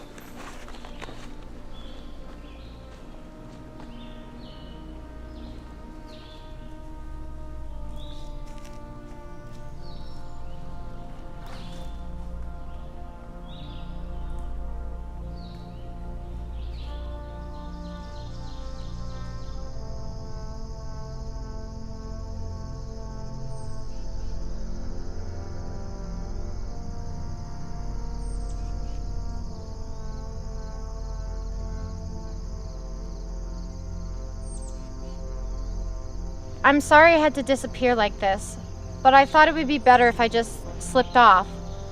First, I wanted to thank you for taking me in and taking care of me these past weeks. You didn't need to do that, and I appreciate it. I might have died if you hadn't helped me, and I'm sorry that I held a gun to your head. I headed for that group at the hospital in Greenville. I know it's a risk going there, but it's a risk staying out here too. And even if it is safer to just hide from the world, I wouldn't want to live out the rest of my life being completely isolated. I took 2 granola bars and a water bottle to get me to Greenville. I feel bad about taking it, but I'll need the energy to get there. And if you look on the bright side, everything in that bucket is now yours. I'm also taking the rifle, and I do feel bad about that. I'm sorry. I hope you don't hate me, but if you change your mind and come to the hospital, I'll keep an eye out for you, and I'll let them know that you're one of the good guys. So, that's it. Thank you for saving my life. Monica. I can't blame Monica at all for deciding to leave and go look for those people that said they had a really, really great setup. I don't agree with that decision. Obviously, I'd rather put my faith in myself and my own skill set and my own good fortune and luck than put my faith in some question mark off somewhere. But I'm not going to criticize her decision. I think everyone has to make their own decision. And my decision for now is to move my camp. If the people that Monica contacted are not as they represented themselves, if they're just a small group and they're looking for people to extract resources from, I don't want Monica to be compelled to, say that she was with someone else, myself, and that I had resources, and have that group come looking for me at my camp. So I've decided I've broken down my camp, and I'm heading out to a new location somewhere. The place where Monica and I had been, well, there wasn't anything special or magical about that anyway. So there very well may be better places, somewhere else anyhow. So I'm not shedding any tears over losing the camp. While I'm moving, I'm going to be doing something a little bit differently than I had done in the past. When Monica and I were fleeing from my burning shell of a homestead, there was a fair degree of urgency. We just wanted to move, and get as much distance between that and all those people and us as possible. At this point, I feel like there's a lot more time for me, so what I'm going to be doing is implementing some counter-tracking measures where I'm going to try to prevent people from being able to, or at least easily able to, follow where I've gone. Now, if there was a professional tracker on my trail, none of the stuff that I'm doing here would do anything more than possibly slow them down. But for a layperson or someone that just has some basic tracking skills, there are a lot of things that you can do to make your trail harder to follow, and I'm going to be doing a lot of those things today as I move through this wilderness towards I don't know what, but we'll find out.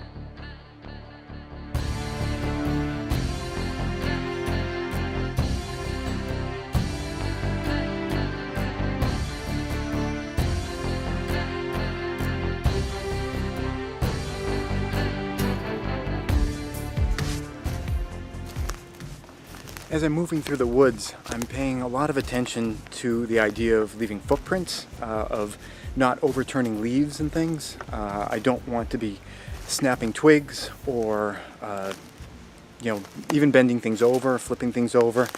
I want to essentially leave things just as I found them. Even the idea of breaking spider webs for a professional tracker, I guess that's something that people will look for. So I'm paying a lot of attention to what's on the ground, and I'm trying to leave it that way, just the way that it was. There are all sorts of things that you can do on a terrain like this, where I have mostly just kind of crushed leaves underneath me. But there are certain areas that make it just really difficult to hide your tracks, and those areas are called honeypot areas. Those are things like a wide expanse of sand or mud, where you're just clearly going to be leaving tracks. Those kind of honeypot areas I'm going to be just trying to avoid as much as I possibly can, or just completely avoid. And also I'm going to be implementing the use of places where you can't track through. And actually I'm coming up to one right now, and that is streams. So I think I'm actually going to hop in here and walk upstream for a little ways and see if I can just distance myself from the small tracks that I've been leaving just while I've been talking.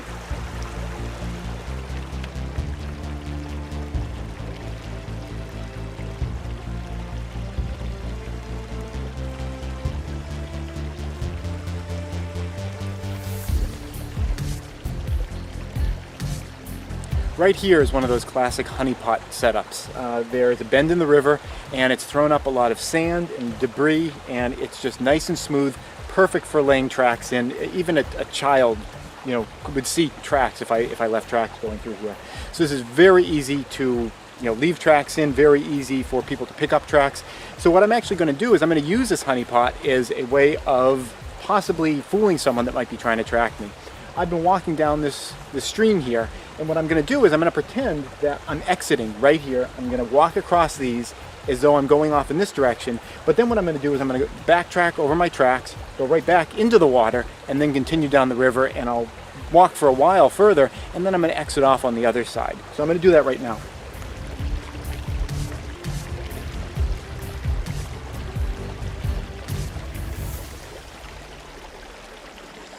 I've been walking down this stream for a while now, and it's given me an opportunity to think about what I did back at that honeypot location, and I'm thinking that might have been kind of a mistake. I believe that if anybody was tracking me and they had the ability to follow my trail up to the stream, they were going to see through that pretty ham-handed ploy that I did. Like, why they would be thinking, like, for me, why would I go through the trouble of walking through water and then exit at such an obvious place where there were plenty of other places I could have exited that would have been less obvious. So I think that was probably a mistake, but what's done is done. Those tracks are back there. I'm not going to try to go back and erase them. So my plan at this point is to try to find a place that is a little more subtle for me to exit this stream that'll leave some evidence, where I can exit for a while, walk for a bit, then get out into some terrain that's a little bit harder to follow on, like those leaves, and then backtrack over my tracks back here to the stream, and then walk down further and exit at a place that is much more subtle. So in that way they'll feel like they're following my tracks and that they're following an honest attempt by me to get out of the stream instead of this really obvious kind of like walking over honeypot tracks. So I feel like that was a mistake. I can't undo it at this point, but what I can try to do is to try to make the best of the situation that I have. So right now what I'm looking for is a place to exit where I can leave some subtle tracks, backtrack, and then continue down until I can find some place where I can get out of here on like a log or a rock, where I can get pretty far away from the stream before I start leaving any tracks at all. One technique that I found that I can use while I'm out here is that there are an awful lot of animal trails, wild animal trails, and following along those, I'm not really trampling things any more than they already are, so it makes it very easy to move through reasonably large distances without having to really worry that much about every single leaf, stick, and stem.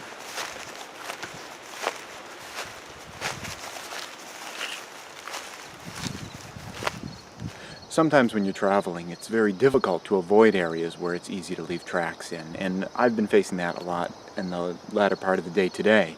There are a lot of open sandy areas, and it's just really difficult to get around them without, you know, really going crazy, you know, off to the side. So I've been passing through some of those, but to try to minimize my tracks, what I've been doing is taking a branch and trying to clean up the tracks behind me, just to make them so they're not quite so obvious. It's not ideal, but given the alternative, which is walking miles and miles around these open sandy areas, you know, it seems like the best alternative. I know that a lot of people who used to do smuggling, you know, either human trafficking or you know, narcotics across the southwestern border of the United States, when they were walking across desert areas, would put on like kind of big fluffy shoes made out of like carpet scraps and things of that nature, just to try to break up the obviousness of their tracks. Now, I don't have big cartoon character, you know, style boots with me, but I'm improvising with what I have and just trying to make it a little bit less clear, less obvious where I've crossed over these areas.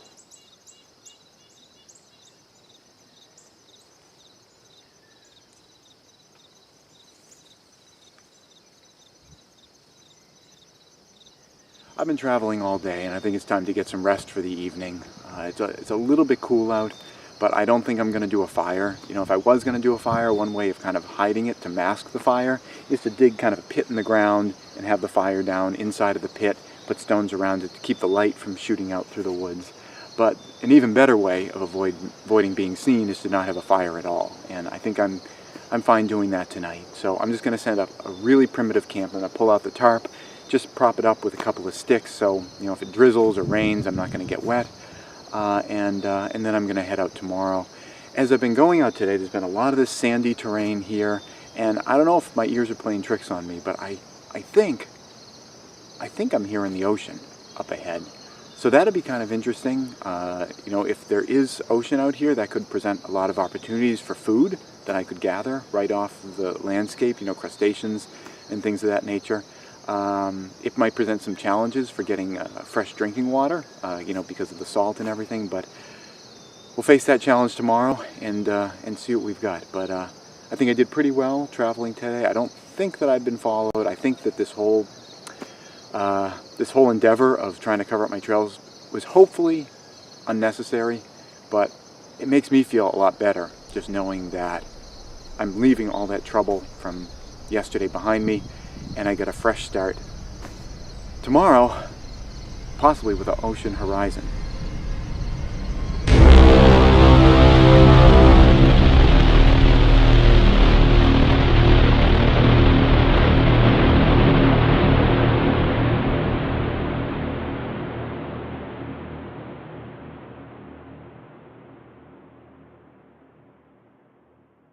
Please subscribe and tune in every Friday at 4:30 New York time for a new video. And if you'd like to support this channel, you can do so both through Patreon or PayPal.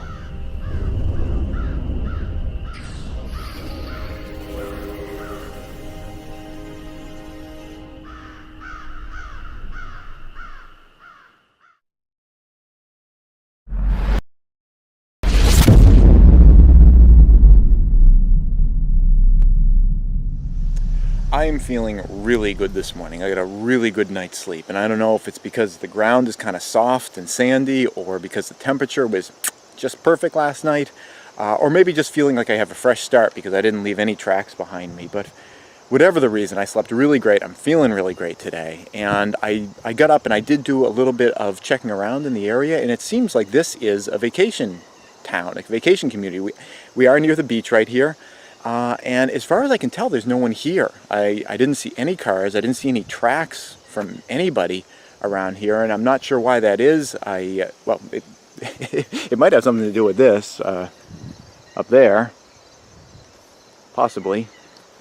I don't know whether that's been here since day one or whatever, but I mean, it's been here since I got here, and yeah. So, but whatever, you know. I mean, I've had a lot more trouble with like a-hole people since this thing began than these guys. So if that's keeping people away, you know, that's great, because there are a lot of resources here which are ripe for the picking. And you know, there's crustaceans, fish, and you know, freshwater is going to be a little bit of a challenge perhaps, but you know, I'm overall just really psyched, and it's great to have this place to myself. I mean, that's what they always say, you know, if you're going to go to the beach, you don't go on Labor Day or Memorial Day. It's like you wait for an alien invasion, you know, to clear out the crowds a little bit, and that's the way you do it. So I'm psyched. I'm psyched.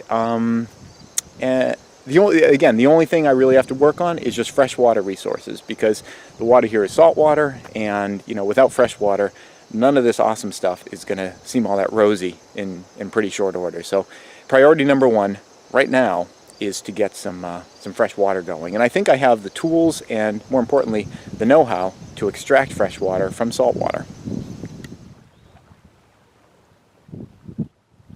One of the easiest ways to collect fresh drinking water in an area that has a lot of salt water is to create a solar still, and that's what I'm going to be doing right here in front of me.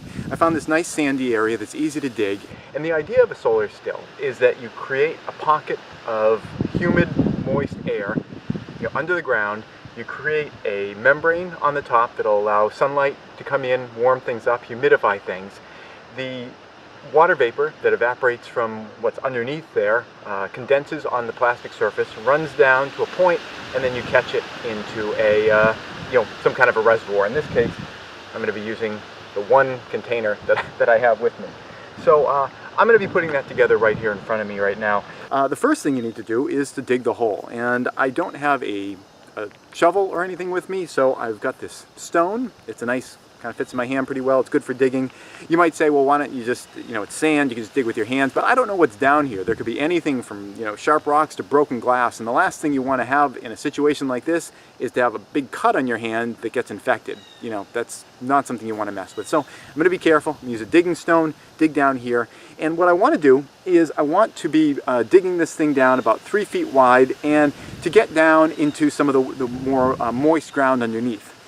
I'm digging here, and already I'm starting to see that the ground is getting moister as I go down. It's very powdery on top, but as I go down here, it's getting more and more moist, you know, just going down. So there's a lot of moisture here that's ready to be extracted, but it's just so diffuse I can't drink it right now, so it needs to be collected.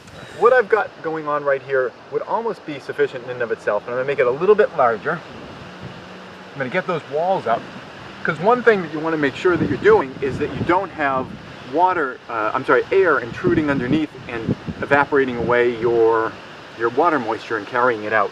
So you want to have some nice decent walls around it and create a very closed environment.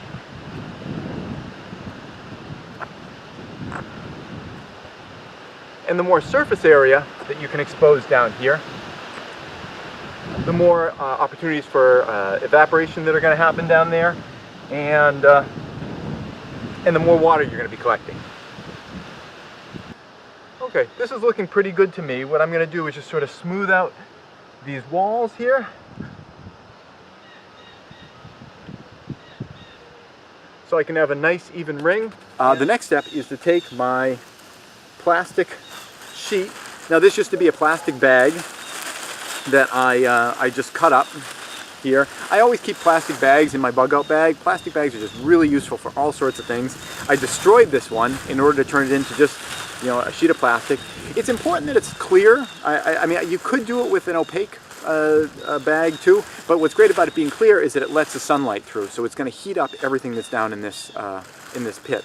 But before we put the plastic bag on top, what I want to do is I want to add a lot of moist material. Now I said there's already a lot of moisture down in the ground, and that's great, but why not help it along? And what I have here is I've got just a branch. So I'm going to take this branch and take all these leaves off, and I'm going to do them individually, one at a time. And the reason I'm not just going to shove the whole branch in is I want to be able to have control over everything that while it's down in this pit. The last thing you want to have happen is you don't want to have your plastic sheet collecting moisture and have one of these leaves touching it, because as the moisture runs along the plastic sheet, instead of dripping into the cup, it'll go right down along the leaf and, you know, get wasted. It'll get re-evaporated later, but you're going to avoid collecting that. So I'm going to take each of these leaves and individually be placing them down into the pit so that they're nice and flat. What I also have is just some of this mulch material. I'm going to take that mulch material, put it around there. It's just some wet stuff. I get it around there. And now it's time for, may actually have some rain here too. If I put a hole in the middle of the plastic sill, it could also act as a rain catchment basin. So I got to get going on this. I'm going to take this thing, lay it out on top here. I've got stones for all the corners. I'm putting the stones around the corners. And again, the goal here is you want to have no air intrusion through here, because you want to make sure that you get a hot, humid environment on the inside here, and that moisture is not escaping out. So we're putting these stones on all the corners, like that, on the edges, like so.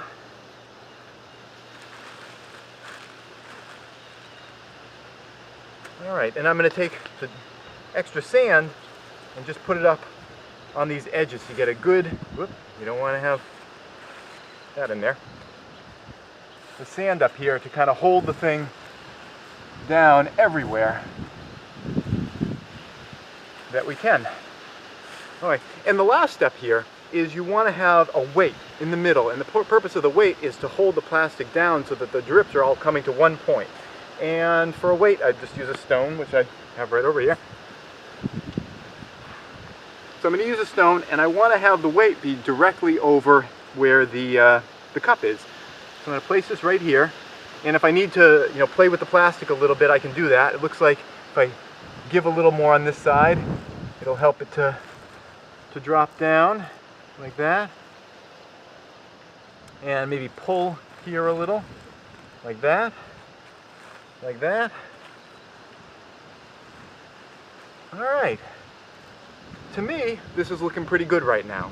So the only ingredient that's missing at this point is some sun. We got some cloud cover right now, but the nice thing about this is that now that I've set it up, there's no more real work for me.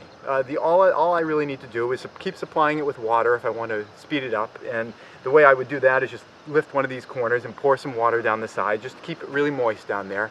And the water that I'm putting in here, I know is seawater. It's contaminated with salt, so that's why I can't drink it.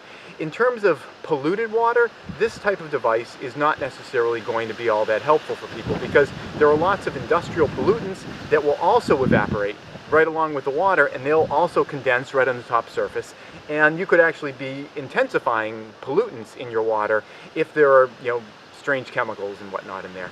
For me, I know that I just have seawater, it has salt in it, and I am going to be removing that salt by leaving the salt behind, because the salt does not evaporate, and the water will recondense in the cup. But you have to know what you're dealing with when you do this. But the nice thing about it is that I don't really have to do anything. Now that I've set it up, I can add water, and then all I have to do is periodically come and I take the cup and I can drink out of it. It's going to work on its own, and I don't really have to be involved with it anymore after this.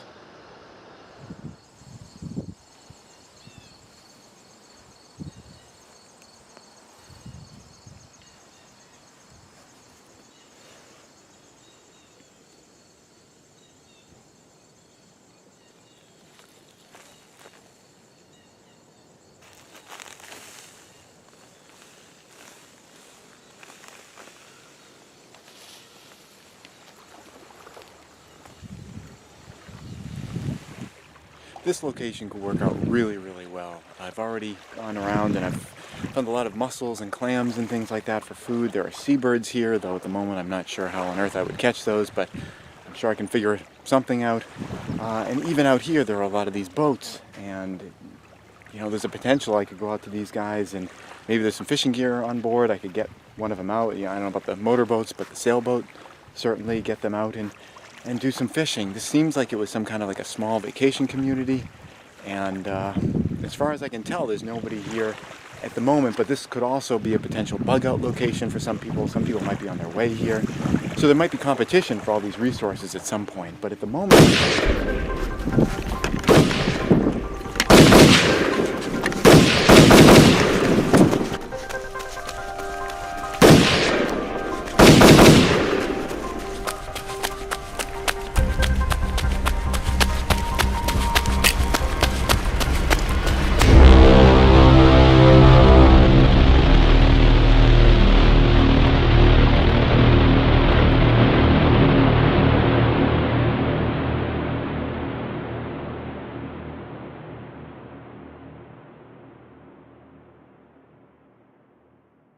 Please subscribe and tune in every Friday at 4:30 New York time for a new video. And if you'd like to support this channel, you can do so both through Patreon or PayPal.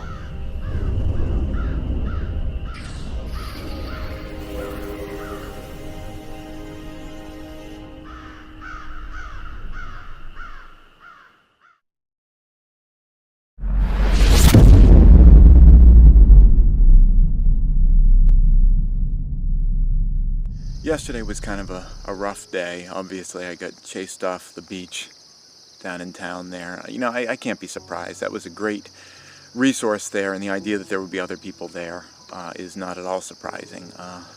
As I was running off the beach, you know, running over sand, I kind of sprained or at least strained my ankle. I injured my ankle. So, you know, I was kind of hobbling out of there. But after a while, I don't think they were chasing me, the people there. I think they just wanted me out of their space, you know, I mean, because they didn't know who I was. And, you know, I thought about either going back. I mean, I've got the Glock on me, but it's like I'm just one guy with a Glock. I don't know how many people were in there. But, you know, even with that, it's like I don't want to threaten anybody, you know, because then I'd become the marauder. You know, then I'd be the bad guy, you know, because they're set up down there. You know, I should really just leave them be. I mean, the other thing that flashed in my head is like, should I take like a white flag or something and go back? Because, I mean, it'd be nice to team up with people. But it's like, again, I don't know them. You know, it would just take one shot, me walking up to their house, waving my white flag. They could just shoot me right in the chest, or really anywhere without medical aid, and you know, I'd be dead. So yeah, I mean, I decided to just split. And, you know, I hobbled out of town. You know, my ankle's still bothering me. You know, I'm hoping it's not anything major. But on the way out, I did stop somewhere. I saw a house, and there's a garden behind it. And, like, all the food was just rotting on the vines there, which made me think, you know, people are not at this house because, you know, they would have eaten that stuff. So I checked it out, and the garden didn't really have any food so much anymore. It was just stuff, like I said, rotting off the vines, but that was good because it was just all these seeds. So I collected as much as I could in terms of seeds. Yeah, I bet I can use those later on. They're all different kinds of plants. I'll go through those later, but yeah, there was just a lot of stuff. And then I decided to, you know, test my luck with the house, you know, because it seemed like there weren't people there, otherwise they would have eaten the stuff. And I got in, and it was kind of a treasure trove, actually. There was a lot of food in the cupboards. In fact, I was thinking it was going to be kind of a problem, like how am I going to carry this stuff, because I just got my black backpack. But I found some duffel bags, so I was filling up the duffel bags. But, you know, even those are going to be awkward, I was thinking. But I found an awesome find. I got a frame backpack, like one of those old school ones, like with the metal exterior frame that they had down in the basement, and that thing is awesome. It is just it can hold so much more than the black, like, tactical pack that I'd had. I mean, the pack I had, it looked cool and had lots of different pockets, but it really couldn't hold that much stuff. I mean, it was like bursting at the seams just with the stuff that I'd had from the bucket that Monica and I had stashed. So yeah, the frame pack is just awesome, and it's so much more ergonomic on my shoulders. It feels great, so I'm really happy to have that. The other thing that I found, and I'm glad that I found a pot, a real pot. I found this, you know, in their kitchen, and at the moment I found it, I realized I had also left my little metal cup back, you know, distilling water back there, because I ran out of town. I didn't grab it, so it was I was kind of elated, and then like realizing how depressed I would have been if I had realized I'd forgotten the metal can right away. But yeah, so that's great. I got food, I got a lot of juice, and it's been 23 days. I did the math. It's been 23 days since the aliens thing happened, and juice is kind of a nice treat. It was the kind you don't have to refrigerate. It was just in their cupboards. So I got a couple of those, and those are also going to be really useful bottles, you know, after I empty them out, because they can hold water. I also got some jugs, empty jugs out of the recycle bin, so I got those, and I'm going to be using those today to collect up some water. Now, down in the valley here, there is some water down there, and I'm going to be accessing that, but it's still salty. It's still a salty water. It's kind of brackish. We're not that far from the ocean still, so I'm going to be going down there. I'm going to get some of that salt water, and I wanted to still that, and I can't really build another one of those solar stills, at least not here, because under the forest canopy there's just not enough sun to make it work, and I don't want to go looking for a field back down there and get shot by, you know, one of those people. So I'm going to stay up here, but I can use wood fuel to distill water. So I'm going to be preparing for doing that today. I'm going to get some water, and the way that I'm going to do it actually is using some trash that I found on the outskirts of town on the way out. It was a real find. It was like one of those places where people like dump shit that they don't want to you know, pay to recycle at a transfer station, you know, like mattresses and you know, all sorts of stuff. That was like a treasure trove of all sorts of little things, you know, bags, containers and stuff. I grabbed a bunch of different things. In particular, I grabbed some metal refrigeration tubing that was in the back of like a refrigerator. I pulled that stuff out, and I think I can use that for doing some water distilling. So using fuel instead of the sun's natural free energy. So a little bit more work, but at least I can do it under the canopy of the forest and everything. So that's my plan for today, is to fill up all my water bottles using a different technique for distilling water. I just got back from grabbing the salt water down by the bog, and you know, while my ankle was just feeling a little stiff this morning when I woke up, it really started throbbing. You know, as I was going down there. Even though I had the walking stick, I was trying to keep my weight off of it. It's really bothering me, so I'm trying to keep it elevated. I got it on my backpack here, and you know, just ow, just trying to keep what's hopefully a small problem from getting into being a big problem. But I was able to get the water. I put it into this recycled glass bottle here. The reason I chose this one is because I can boil the water right in here, so that'll allow me to get it evaporating into a gas. The idea of distillation is that the water evaporates off, the salt obviously doesn't evaporate into the air, so you capture the steam as it goes through this pipe. I'm going to be inserting the pipe into here and making sure that the pipe is dangling into the open airspace that I left in the top here, not down into the water, because you want to be capturing the steam, not the boiling water. So I'm going to extend the pipe in there. I've got a little piece of cloth that I'll be able to use to kind of like jam in the sides to try to get a pretty good seal so that all the steam is going through this pipe here, and then I'll capture the water after it's traveled through here and it's cooled off, and the steam turns back into a liquid and it starts dripping out the other side. Now, this was a refrigeration coil, and you know, they used to use Freon. Now they use tetrafluoroethane, which is, I guess, it's less damaging for the ozone layer and all that. It's also a little bit less toxic, but both Freon and the tetrafluoroethane are both so air soluble that I'm sure that whatever was in here is long since just evaporated out into the air. Now, there could have been bugs and things that crawled into here, and you know, the steam, I'm thinking, will help clear all that out. But I'm going to let it run for a little bit before I start drinking anything out. But it should be reasonably cool. So that's the plan. The reason I have the pot next to me here is because I don't want to be putting this glass directly over flame, because I could crack the glass. So I've got the pot. I'm going to boil the water I have in the pot, place this into the pot with a little bit of a spacer. I'm just going to put some stones or something in the bottom. Place that in there. That'll get the water in here boiling, and it'll drive the steam through there. In order to dig here, I've just got a digging stick. I don't have a shovel or anything on me. That'd be a great find if I could get that at some point.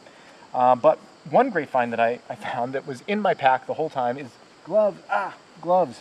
When I was transferring stuff between the two packs, I realized that I'd have these gloves, which are a great idea to have in a bug out bag, is to have, you know, just gloves so you're not damaging your hands when you're doing all the inevitable work that comes along with bugging out. So I've got this digging stick, and I'm just going to start digging into the ground here.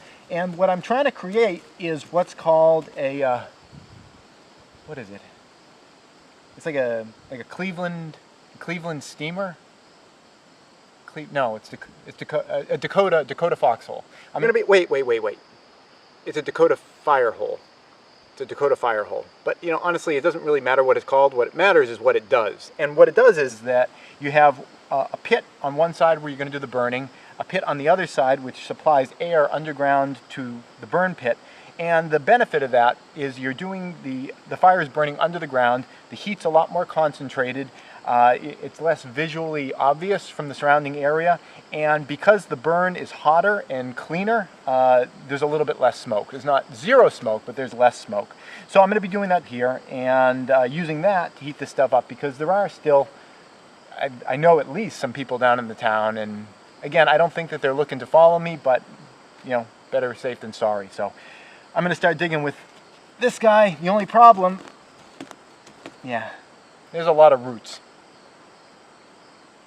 After a lot of scraping at the ground, I got 2 nice big holes here. Actually, after I finished the second hole, the air hole, I realized this one actually doesn't even need to be this big. You know, you just, whenever I've seen pictures of Dakota fire holes, it's always 2 holes that are the same size next to each other, but really this one's just here to supply air, so I kind of wasted a lot of my time making this one as big as I did, but it's done, and now I just need to connect the 2 on the bottom, and really that passageway only needs to be, you know, about yay big. You know, as long as I can get my arm through it, that's going to be fine. I used a wood stove at my, you know, my late house that is now no more, and even for the entire wood stove to burn, it was just a 4-inch hole to supply the air to that. So certainly with a small fire like this, just having something you can reach your arm through should be fine. So I'm gonna start digging around on this side and on that side. See, okay. And okay, and we're through here. Yeah, okay, so I can reach through. I've got all this extra dirt from having dug these, and I was thinking the more height you create on this side, the more of a chimney effect you're going to get, the more air draw you'll get. So I was thinking what I might do, or what I'm going to do, is to kind of take some of this stuff and make sort of a wall around this thing. And I think that might help to make it you know, burn a little bit more you know, fiercely. At the very least, I suppose it kind of blocks more of the light.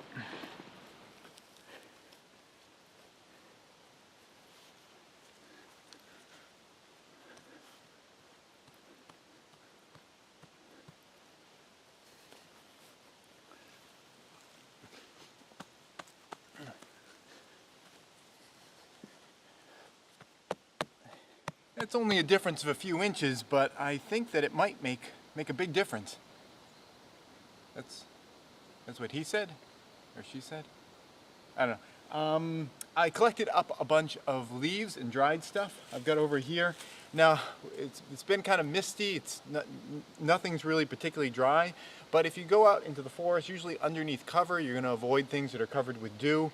And I just kind of picked off the leaves off the top surface. Also, really dried little pine branches, in this case hemlock branches, are a really great way to start a fire. So I've got a lot of that kind of stuff.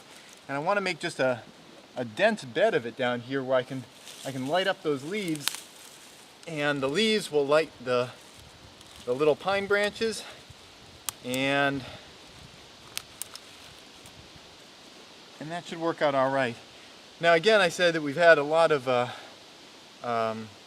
moisture here. It's very dewy. As I was digging, the ground is very damp underneath, so I'm not really worried about starting a forest fire. You know, you might think, well, starting a forest fire might be secondary during a time of crisis, but the last thing you want to do is add more SHTF situations to your pile. Like, you know, we got the aliens, the marauders, and, well, actually, I was almost the marauder this time, but you know what I'm saying. I don't want to also be dealing with a forest fire, so it's good to, you know, practice good camping safety even when you're not just strictly speaking camping.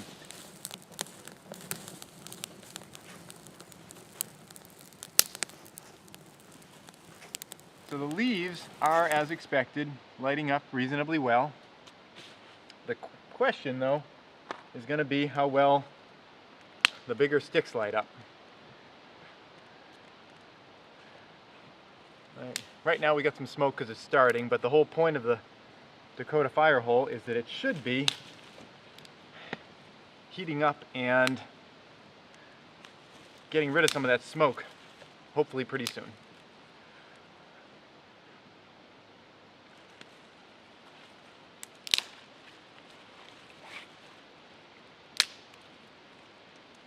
I the fire seems like it's going out all right now, so what I want to do is I want to start heating up this pot. I can keep adding more sticks to the side, but I'd like to get this water warming up.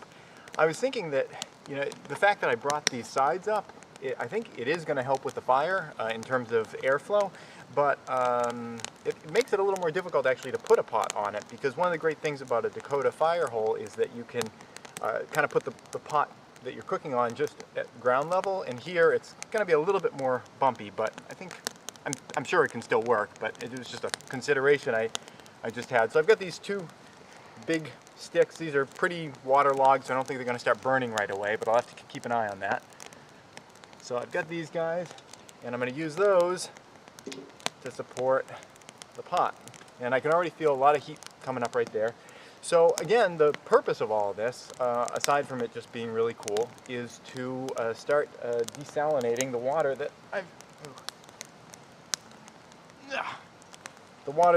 I've got in here. And what I need to do to make that happen is I need to make a hole in the top here. And you know, before I put this in, what should I use? I was just thinking some bark, or maybe the stone. The bark's not going to float. I just need some kind of a spacer on the bottom to keep the glass from being in direct contact with the hot bottom of the pot. Not that I think that's super necessary, but I think it'll be a little bit of insurance. So I'm gonna, wow, the smoke's, there's still smoke here. Okay, so I got those guys in there.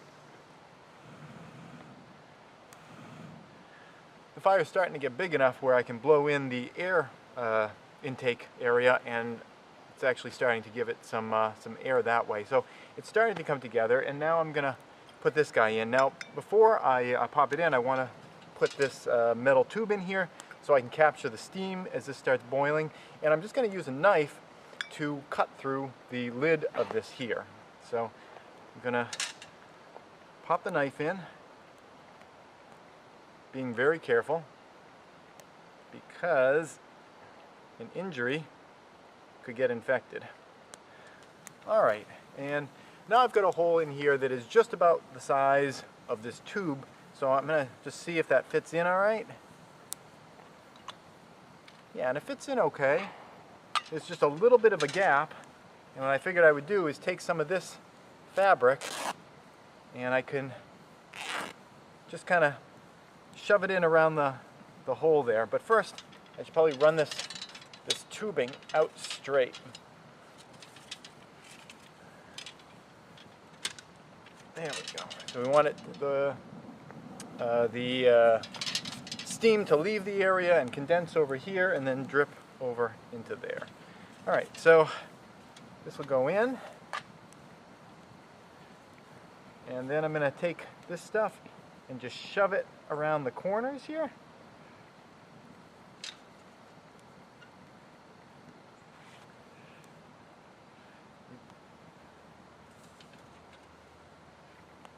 All right, so now we've got that in there.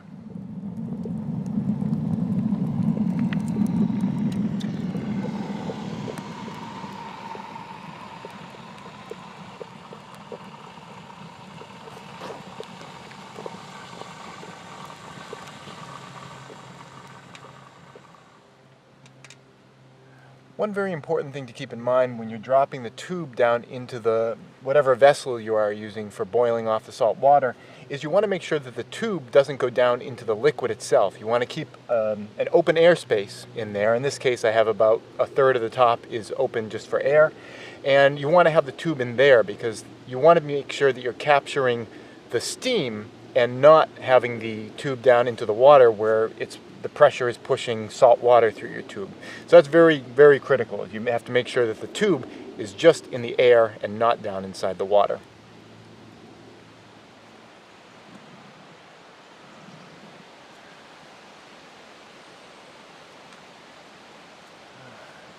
This has finally started to pick up. The fuel is actually kind of sustaining the burn now, and the water in here is beginning to boil. So now at this point, all I really need to do is wait for the bottle and the glass jug to boil. Once it boils, the steam is going to travel down through this, this tube here. As it goes through, it's going to be cooling off and condensing, and that's going to fill this tube up with pools and puddles of water. But the steam, the pressure of the steam is going to keep pushing all those pools and puddles out, out, out, out to the end, and then they'll be dripping out, and I'm going to use one of my recycled containers to collect the water on the other end. So at this point, all I really need to do is to wait and, you know, watch the magic happen.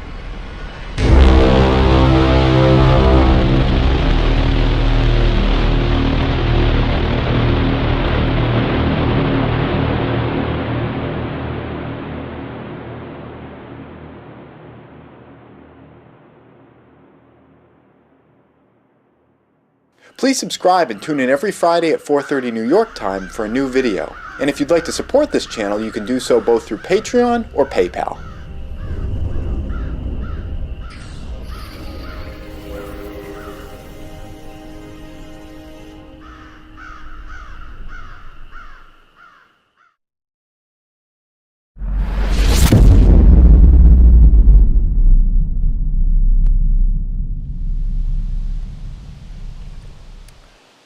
I would not categorize yesterday as being a particularly successful day. The Dakota fire hole worked fine, but that device that I made for distilling the water, it worked in the end. I ended up shortening up the metal tube a little bit so that I was able to get the steam going through. I think there was too much pressure with that much tube there, and a lot of the steam was escaping through the cloth I shoved in there.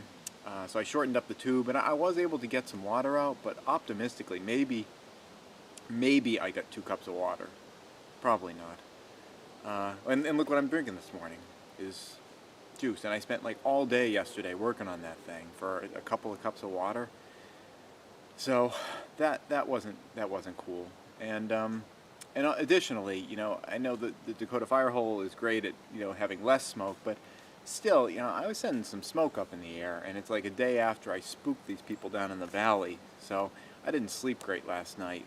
I feel like I probably should have left this area and, you know, just headed away from here, and I think that's what I'm going to do today. Not just because I'm still nervous about these people in the valley and the smoke I sent up yesterday, but also because, well, just getting water down here is just, it's too much of a thing. It's really difficult.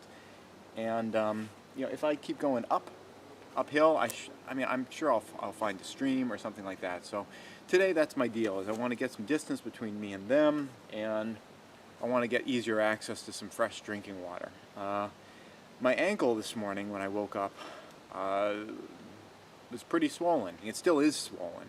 You know, I'm trying to keep the weight off it as best I can, but you know, just out and working and stuff like that, it's hard to be completely off it, and especially if I'm going to be hiking today. This walking stick, as great as it was yesterday, it's not really cutting it. So I'm thinking what I need to do today is I've got to make some crutches that I can really get all the weight off this leg, because I can't afford for this thing not to heal pretty quickly. I need this leg back. It is not working out, not being able to use it. So that's the first thing I'm going to be doing this morning, is I got to make crutches and then get the hell out of here. The most important factor in making crutches out in the wilderness is it really all comes down to finding a tree that has a nice spot for putting underneath your arm. Because most branches, they come out at kind of a severe angle, and it'd be a real pinch underneath your arm. So when you're looking for something to use as a crutch, it's really critical to find something that has kind of a wide opening at the top that can fit underneath your arm.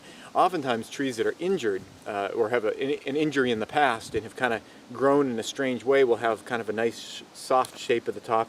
And that looks like the case with this maple tree here that I found. It looks like the top got broken at some point, and the way the branches kind of grew after that, they're a little bit more open than, you know, they would normally otherwise be. There are certainly trees that will have an even better feature than this, but for now, I think that this thing is going to, you know, it's pretty good. So I'm going to start with this guy.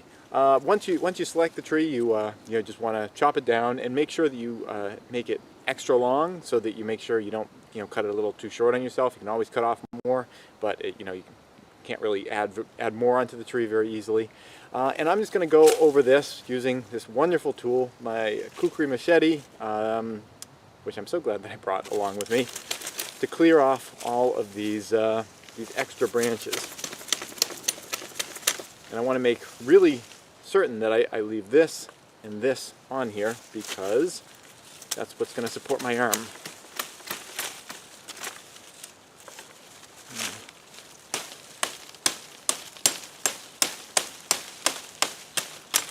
For these top branches, I want to leave maybe about this much or so, because I'm not going to be putting my arm right in here. I'm going to be trying to grab some padding, put some padding in there as best I can, so I want to leave a little bit of extra here.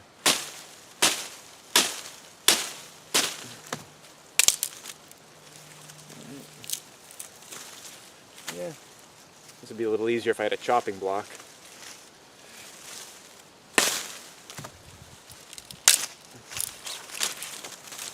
Okay.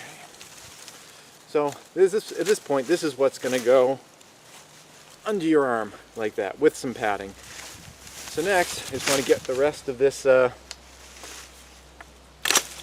branches off. Just a bunch of little ones that come off really easily.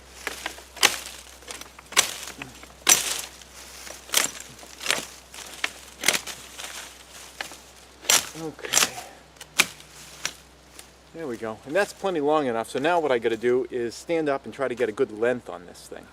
To get this thing cut to proper length, what you want to do is take it and put it under your arm where it's going to fit. Remember, there's going to be a little bit of padding here too, but I think we can do this without the padding for now.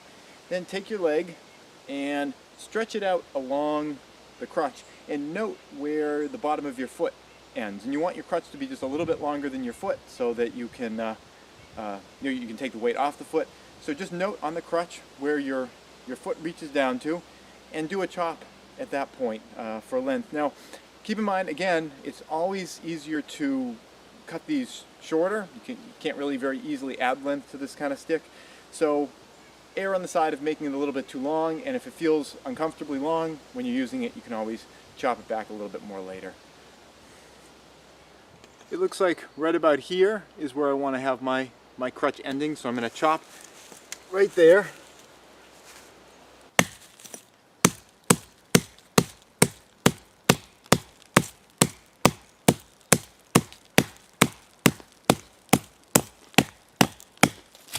Probably good enough that I can just snap it at this point.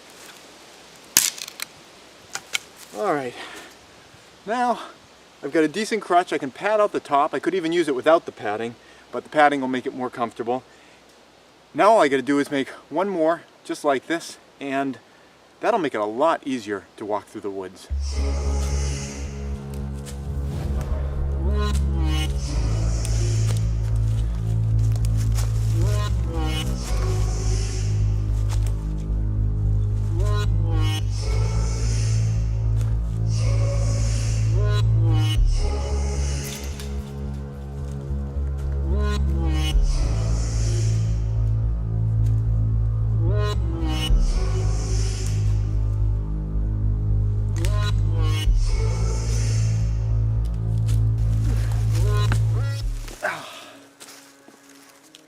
That's not the most enjoyable walk that I've done in the past month or so. These crutches are really helpful, but just going over this uneven terrain, my foot is catching on things. You know, oftentimes one crutch will go down into a soft spot. It'll destabilize me. And also, I never ended up padding these out. I had some cloth that I could have, but not padding them out. Also, I wasn't able to reinforce them. I think that was a mistake. I'm going to make some other ones and actually pad them out to help hold them together, because they're splitting just under my weight. So, live and learn. The reason I was reluctant to do it is because I've got some cloth, but I didn't want it to get all mangled up on these, because it's like, you know, clothing and stuff that I took from the house down there. But yeah, overall it just sucks being on your own doing this kind of stuff. I'm kind of missing Monica now. I've had the radio on. It's on the last frequency she was calling out on. Just wondering if I will hear from her or hear from them and I can ask about her. whatever. I'm just wondering how she's doing. It just sucks to be on your own doing this stuff, because like, you know, any little thing, and there's nobody to... Prepper Potpourri from West Michigan. I'm trying to contact with anybody in the area. Hey, this is Praxis Prepper. I am so glad to get somebody on here. I've been trying for the same time every day, just hoping. Occasionally I get a little chatter, but we haven't been able to connect. This is fantastic. Well, it's nice to hear from you too. So, where are you located, Praxis Prepper? I'm in New England. Where were you located? Yep, we're in West Michigan. So, give me a little intel. How's things been in your area? It's total collapse here. Do you know anything concrete about what's going on? Well, we don't know a lot, I have to admit. When the AI event happened, that's what we call the alien invasion, we were here at home. We were babysitting both of our grandkids, and my youngest son was at home with us, and all of a sudden looked up, saw these ships over the metro area, very confused, and then had to be an EMP. We lost electricity and gas and water, just all at once. Now, the mothership seems to keep over the metro area, and occasionally we have seen some firing at certain areas, and there seems to be a lot of smoke coming from the metro area. We do know a little bit about what happened there because my oldest son and his wife and his daughter live in the metro area, and they were able to escape what would take maybe a day to walk here. Took them actually almost a week because they were so careful trying to avoid any contact with other people, and of course with those little drones. Now my grandkids call the drones the minions, so that's what we call them, with the little minions. We have noticed that if you freeze in place, the minions seem to leave you alone, but we try to keep more in a wooded area. Anyway, Kevin said that in the city it's really, really bad. Something has happened, so there's been some gas explosions. Don't know what that was caused by. There's been a lot of fires, and that could have been from, you know, people using candles and caught on drapes or whatever. And there's a lot of people just roaming the streets. It's pretty scary there. He's very glad to get out here in the country. You know, I'm a prepper. I should have been prepared for this. And, you know, no matter how hard you try, I don't think you're ever prepared for an event like this. I had enough food storage for a year or possibly longer for 3 people, which is my household size.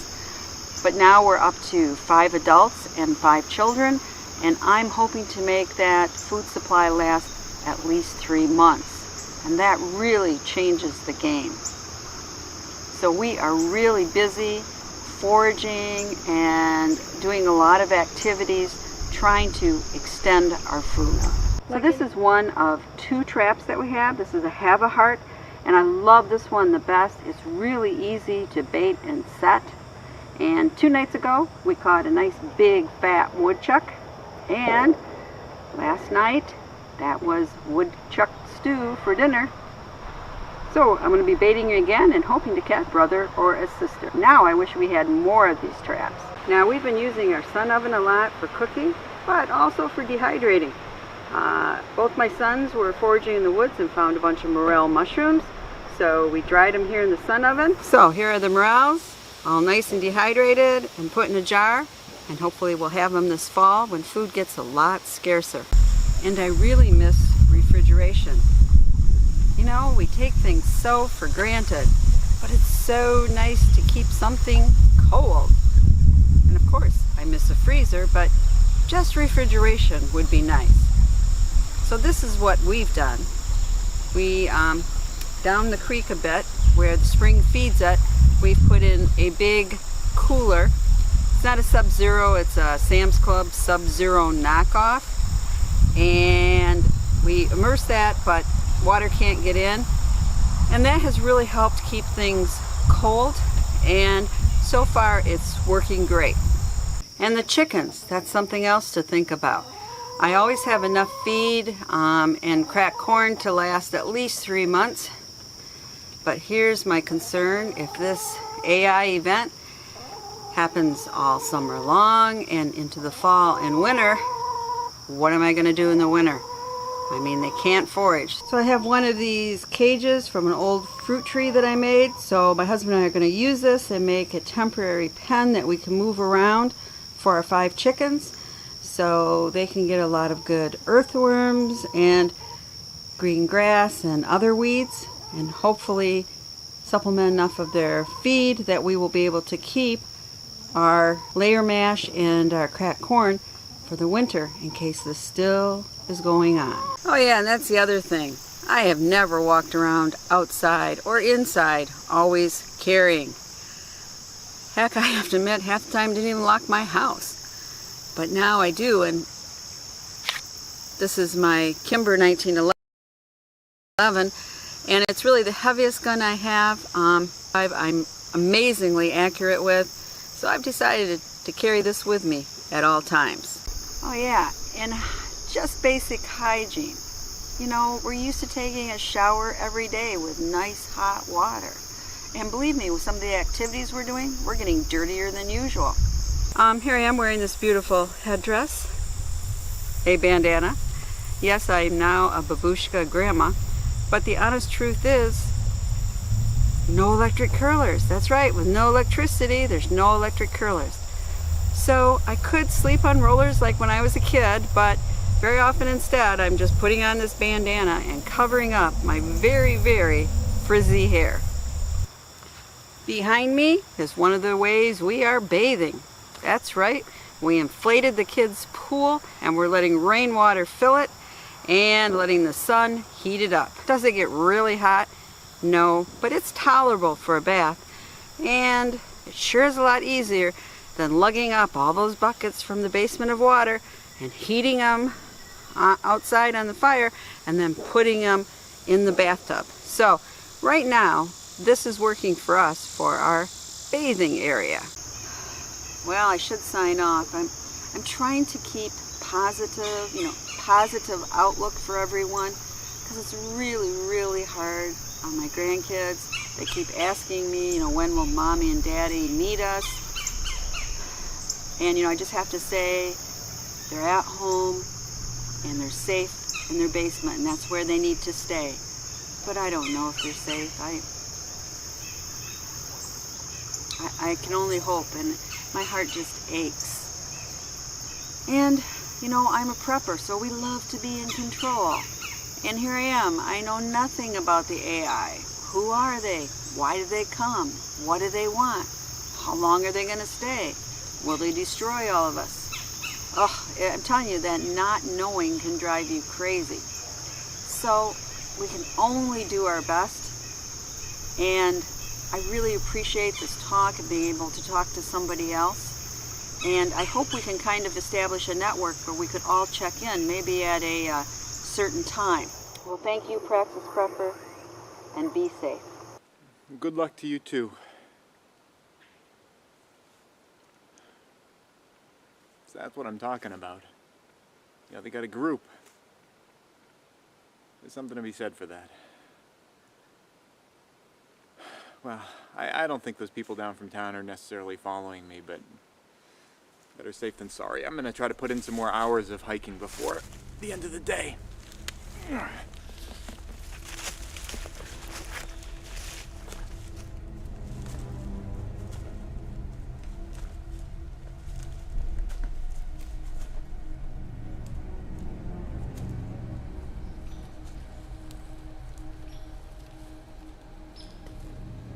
Steve, you there?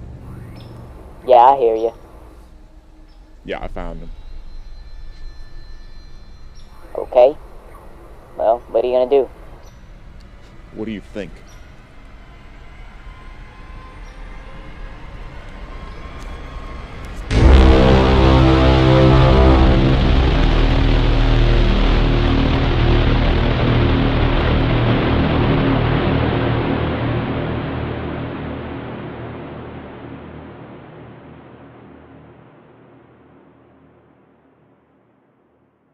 Please subscribe and tune in every Friday at 4:30 New York time for a new video. And if you'd like to support this channel, you can do so both through Patreon or PayPal.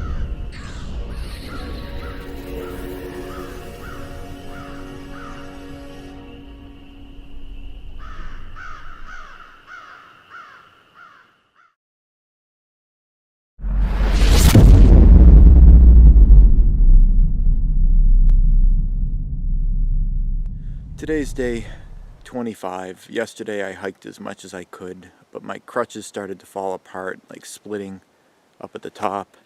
And in the end I ended up putting the padding on, binding them up, because not only does the pad of cloth make it more comfortable, but it also kind of holds it together to keep it from splitting. So I sacrificed my least favorite shirt that I picked up at that house and wrapped it up around there. So that should reinforce the crutch. I managed to go what I hope was a couple more miles, and that brought me here. I didn't really set up my tarp or anything. I just needed to get off my legs. I just wrapped myself in it, and when I was doing it I realized my tarp has a brown side, which, you know, I was thinking about camouflage, and I'm like, you idiot, one side of this thing's already brown for you. So I just wrapped myself in it. I've got my leg elevated all last night. It's still really, really swollen this morning, worse than yesterday. So I think, I feel like I just need to not move today. Just keep it elevated just for one day. Because I feel like if I just keep going on it, it's gonna be a bad situation. I'm not a doctor, I'm not a nurse, but if I just keep letting this thing swell up, I don't know. It's not gonna be good. So, I'm just here, and I feel like I'm wasting my day away. You know, wasting my resources while I'm not accumulating or collecting anything new, but it sucks. But yeah, so I'm just here. I'm elevating my leg, and yeah, I'm just here for the day.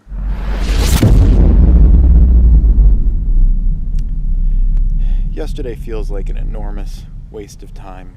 I was here all day, and I tried to be light on resource use. I didn't touch any of my juice that I'd gotten from that house, but I did finish up all the water. And I woke up this morning, and my ankle, it's not any better than it was the other day. I was really hoping I was going to wake up and the swelling would be going down, but it's not. And I don't know, I mean, should I spend another day here? It just seems like a waste of time. I'm running through resources.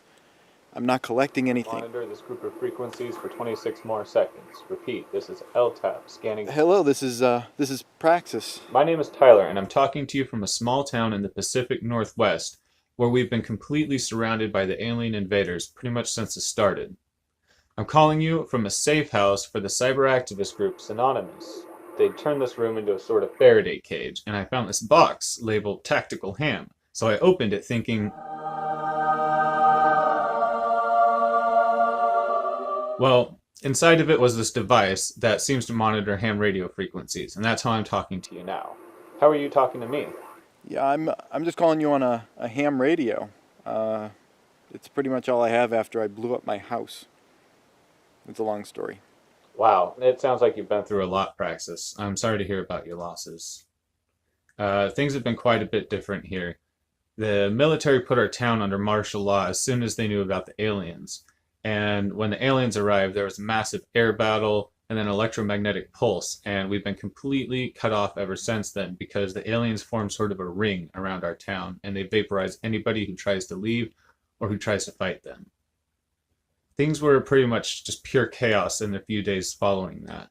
The military was in disarray and tried to regroup at gun stores and warehouses to keep those places from being overrun.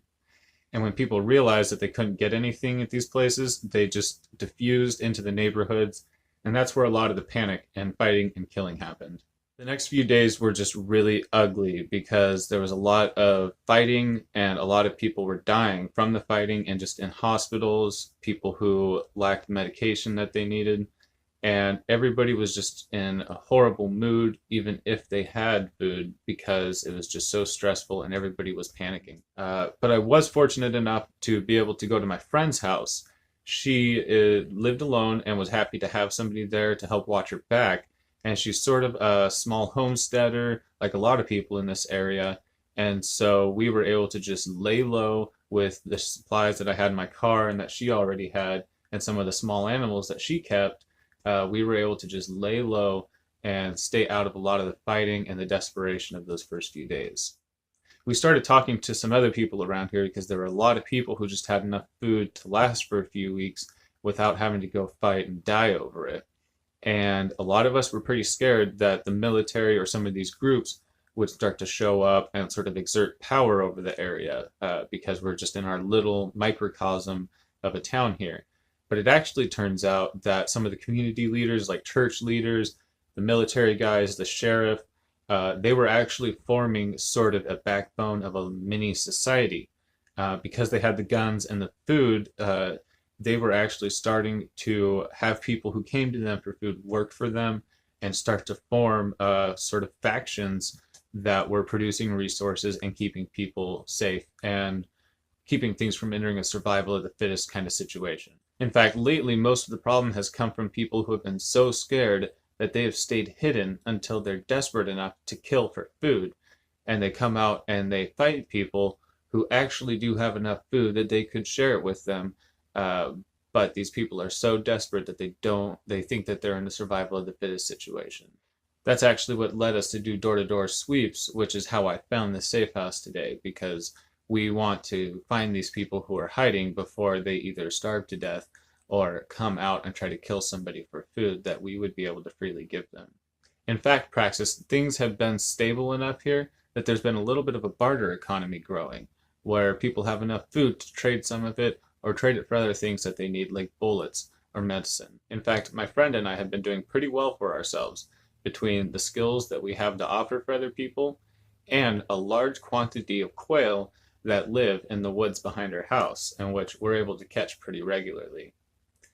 Just yesterday, we were processing some of these quail and getting ready to go and sell them in the neighborhood next to ours, where a lot of people gather to try to see what they have to trade. Easy breathe. Just flip them upside down. Upside down's easier because their lungs don't work as well upside down, so they relax. If you leave a bird upside down too long, it'll go to sleep. Just kind of stretch out their necks. Say it's okay, birdie. Once we've gathered our trapped quail, we decapitate them for a quick and painless death. Then we remove the wings from the rest of the body, and it's ready for processing. Quail and other small game like this are really easy to process, which makes them a good trading commodity. We just use a knife to make an incision in the skin at the breastbone, which makes the rest of the skin very easy to remove from the body. This is the kind of thing that a lot of us have been really uncomfortable with dealing with, and it's not something that I did a lot before all this, but it's actually been really rewarding to do this kind of work and see the benefits from it in this situation. Anyways, now I'm going to remove the legs from the rest of the body by cutting at the joint with the poultry shears, and this just makes it really easy to remove the skin from the rest of the body. At this point, it really starts to resemble something more like a plucked chicken, or something that we as consumers are more used to maybe, and it really starts to look like something that you can consider food.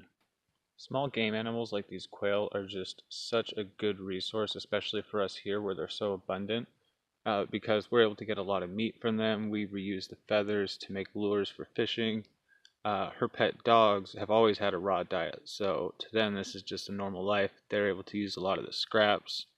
And we make stew from some of the meats, some of the parts that we can't eat, like the spines, which we're removing, we're able to reuse in different fashions. So we're really not wasting much of these animals. And just because of the ease of processing, we're able to just produce a lot for ourselves and for trade with very little input in energy and time, really. Speaking of trade, some of the people that I've met to trade these birds with have started asking me strange questions about whether or not animals that I see look diseased or different than normal, or if I see any weird plants. They seem to think something's going around, but I haven't seen anything like that. Anyways, what I'm doing right now is removing the spine from the rest of the body, which really reveals the guts and the rest of the meat. We're using the guts to attract other animals and to use as fish bait, so I just remove those and set them aside, which really just leaves me with the meat, and I'm ready to move on to the next bird for processing. It's just really quick and easy.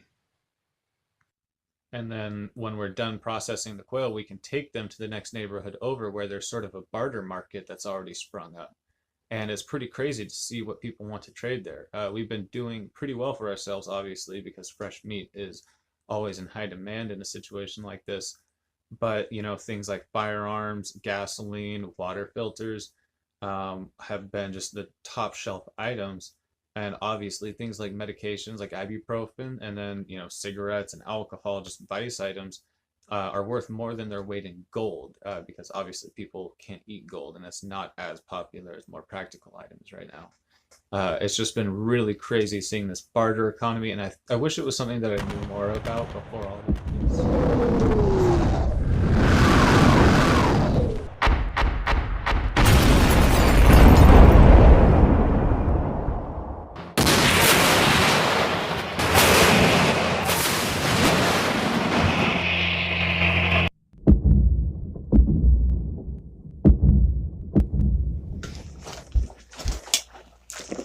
All right, Praxis, it looks like times are changing out there. I'm going to try to take this tactical ham unit with me, but I've got to get out. So I hope I hear from you again, sir. Godspeed out there.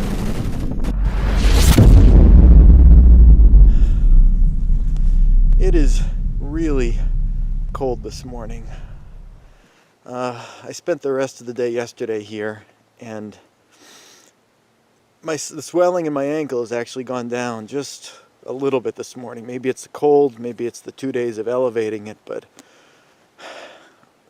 I got a decision today. I mean, do I get up and start moving again? Because I'm pissing through resources. I started going into my juice. I need to get more supplies. But I just invested 2 days in bringing down the swelling. If I start hiking again, am I gonna like just make it all bad again? And it'll start swelling up. I mean, you know, when you're on the crutches, it's pretty much like a pendulum for your ankle. So, I don't know. I was reading yesterday. I got this book from the house, the Grapes of Wrath, which is pretty much a SHTF novel. I wish I had some more cheery reading. It's also kind of a heavy book to bring. I was questioning whether to carry it, but I guess I'm glad I had something to do. I'm just really cold this morning. I'm not sure what to do.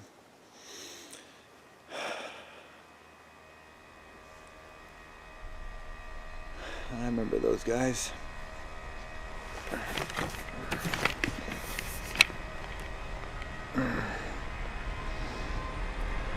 Bunch of fucking pricks.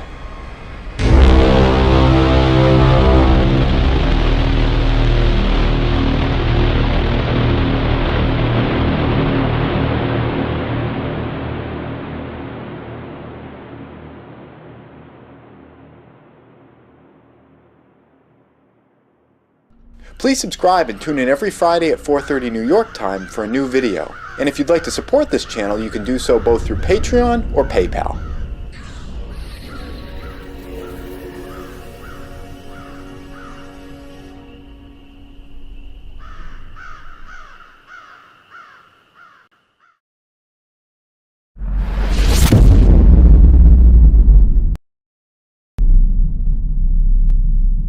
Today is day 28 and my ankle is feeling a lot better. I really lost a lot of time on that, 3-day sabbatical I took there, but it feels like it paid off. At the beginning of the day I was really being kind of careful about not putting any weight on my ankle still, but just after a while it just started feeling all right. I started kind of being able to touch it down a little bit, and now I'm going easy on it, but it feels like I can kind of walk sort of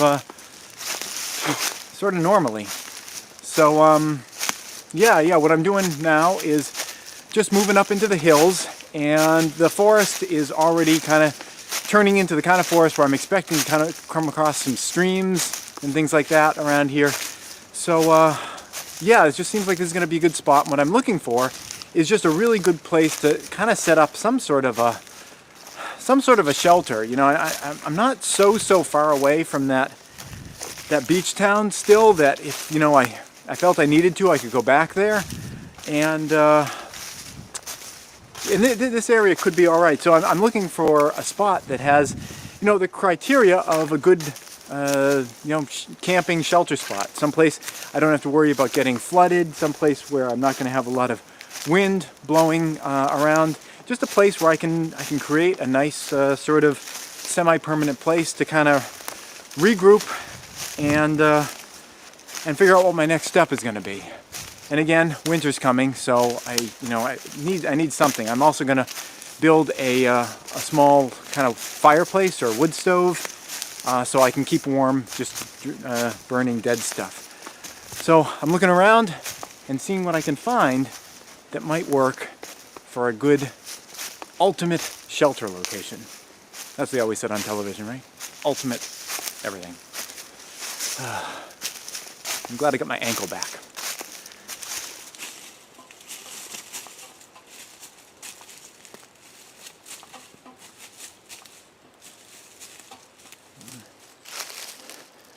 This here is looking like kind of a nice spot. It is elevated, which keeps it sort of safe from flooding. I see some sun coming in, and that's a nice bonus. You get some warmth in here. Overall, this is pretty good, but I think I would like to find someplace that has a little bit more shelter from one side for like north winds and things. So this is pretty ideal, except I think I can find something with a little bit more of a barrier between me and the winds. This area here is pretty cool. It even has this tree leaning over that you can kind of use as part of the structure. There's a lot of sunlight coming in here, which is nice, but there's one major downside, and it's kind of a mixed blessing. And here's some evidence of it right here. This was gnawed away by beavers, and beavers are usually near water. In fact, there's a lot of these little beaver gnawed trees here, and I think I can hear just up ahead. Not only do we have convenient water access here, yeah, okay, there you go. Yeah, we're right next to the water here. So this is exactly the kind of place I'm looking for. It's got beautiful access to nice clean water, but this particular spot, it looks like it could be possibly a floodplain, or at least a place that gets really murky. The presence of all these ferns here suggests that this soil gets really wet, and I think I'm close, but I need to find a place that's a little bit higher that'll, you know, that I'm not going to get rained out of in the middle of the night. There are a lot of criteria that go into choosing a good place to find a camp spot, and a lot of them are kind of competing with each other. You know, there's a consideration of wanting to have good access to water, but you don't want to be in a low-lying area that may flood. You want to find an area that is flat and level so that you can, you know, work in a way that's comfortable and certainly sleep in a way that's comfortable. But at the same time, you don't want to be out in the middle of a large flat area where there's not going to be drainage if it rains. You know, you want to be slightly elevated as well. It's good to be in a place where you can find some shade, but you don't want to be next to like a tree that's going to fall over on top of you, or at the base of a cliff where there could be falling rocks. So you always have to balance a lot of different sort of competing criteria for what you're looking for, and find something that kind of has the best mix of all of them. Another thing that you oftentimes want to find is a place that has some air movement. You don't want to be in especially in the middle of summer, you don't want to be in like a stagnant place where there's, you know, no wind or anything, because if there's bugs, the bugs are just going to be really unbearable. But again, at the same time, if it gets really super windy, that's going to be an issue too. So there's all these competing criteria, and you really need to, you know, find a place that kind of has the best balance of all these things. For me today, I'm looking for obviously a place that has access to fresh water. That's been a problem for me, and I would like to find some place that's not too far, but I don't want to find some place that is really low where I'm going to get flooded out in the middle of the night. So what I'm looking for is this area, because I know I have access to that, finding some place that is kind of elevated, sort of a flat level place that's elevated above, you know, the surrounding area, that has some soil that seems like it's going to drain all right, so I'm not going to be, you know, sitting in the middle of a puddle, and has some shelter from the sun and from the wind. But the last thing I'm looking for is a place where I'm worried about something falling on me. You know, something that's over me, sheltering me, can also become a liability. So there's all these different kind of competing things that I'm looking for. But when you find the right place, it can really make the difference between having a sort of camping situation where it really sucks and you're always fighting against the elements, and a place that really seems to be working for you, creating a place that you know, you can be comfortable in. I've been hiking for quite a while, and I got turned around back there a little bit, but basically what I'm looking for is a place that is going to be free of alien activity, just some place that's safe from the aliens. So there's a valley down here, and I figured I could check that out and see you know, what's down there. But I think there's going to be a place that's going to be at least safe from alien activity. So I'm going to head off in this direction and see what we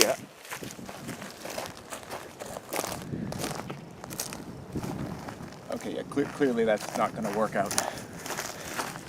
All right, I'm not too far away from the water, but I'm a little bit elevated from it. I'm probably a good 5+ feet up, and I found all this rock here, which could make a nice wall. It'll retain a lot of thermal mass. So I'm looking if I can maybe build alongside it, but one thing I'm seeing a lot of are these big dead trees. There's one here, this one here, and there's one over here with a little kind of snake curve in its neck. And I guess the last thing I want is for one of those to fall down on a shelter I build here. Otherwise, this is pretty good. It's kind of elevated, and there's lots of opportunities for using some of this rock into part of the shelter. But these dead trees, they make it, there's no reason to build near these if I don't have to. So I'm going to keep looking. All right, here is a really good situation here. There's a big rock, and it's protecting from the north. The morning sun comes into this area. There's this little notch with the tree there that I could even put a pole through to kind of support up the roof. The only thing that's tricky about this location is this rock here, because it kind of feels like it would take up a lot of the living space inside. But it has this kind of crevice here, which, I don't know, maybe that could be useful. I don't know, I guess overall I'm feeling like this place is pretty good. It's close to water, but it's not at water level. It's elevated so that rainwater is going to probably shed away. We've got good shelter from the north. And also, nearby there are a lot of good trees to use for it here, so I wouldn't even have to carry stuff too far. Now that I feel like I found the proper location, the next step is to figure out exactly what type of structure I'm going to build here. And I'm going to base a lot of that based on the materials that I have available to me. Both what's in my pack, you know, the tarp, the paracord, things of that nature, and also what I have available to me here on site. In fact, here's a really great example right over here of this kind of thin, it's almost like a pole tree, and there are a lot of these around here. They'd be really easy to nip down just with my machete. And I think I'm going to build a structure largely based on thin poles like that. And I've been working on just a little mock-up here next to this boulder to kind of represent the boulder that I'm going to be building next to. I've got a ridge pole, kind of a large you know, tree trunk here, and a couple of these supports that are really similar to the crutches that I made the other day. So I'm going to find some large pieces like this, crisscross them, set the ridge pole in the top of them, get them braced out so it's nice and stable. It's not going to be sliding around. And then I'm just going to chop a lot more poles. And I take the poles and just alternate them going down here. this is one thing I need to watch out for when I build, is that it's not allowed to do this. So I'm going to have to set it back, really set these guys in there. But I'll take these poles, alternate them as we go down here.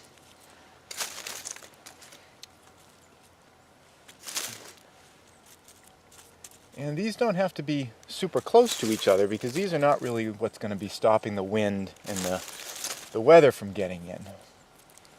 Once I get all these down, the next step is to take some smaller things, just smaller branches, and crisscrossing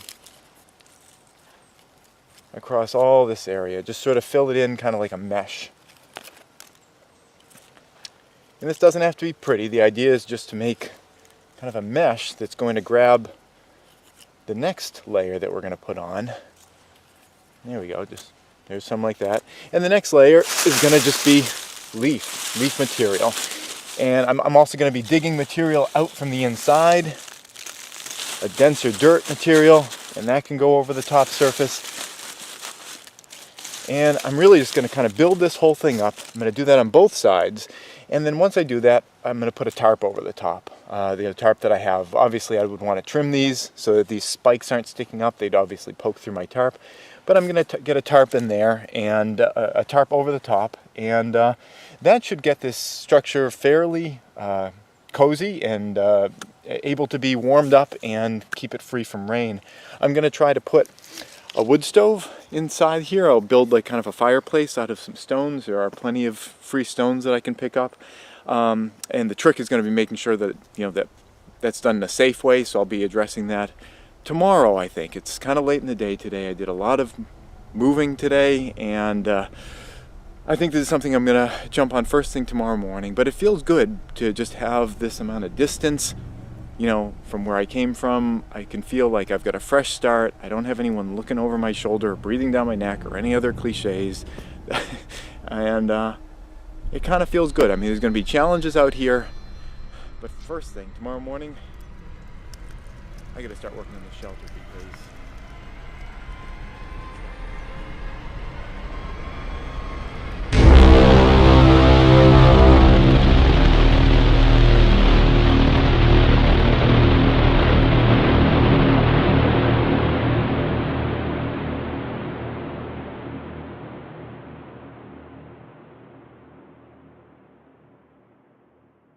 please subscribe and tune in every Friday at 4:30 New York time for a new video. And if you'd like to support this channel, you can do so both through Patreon or PayPal.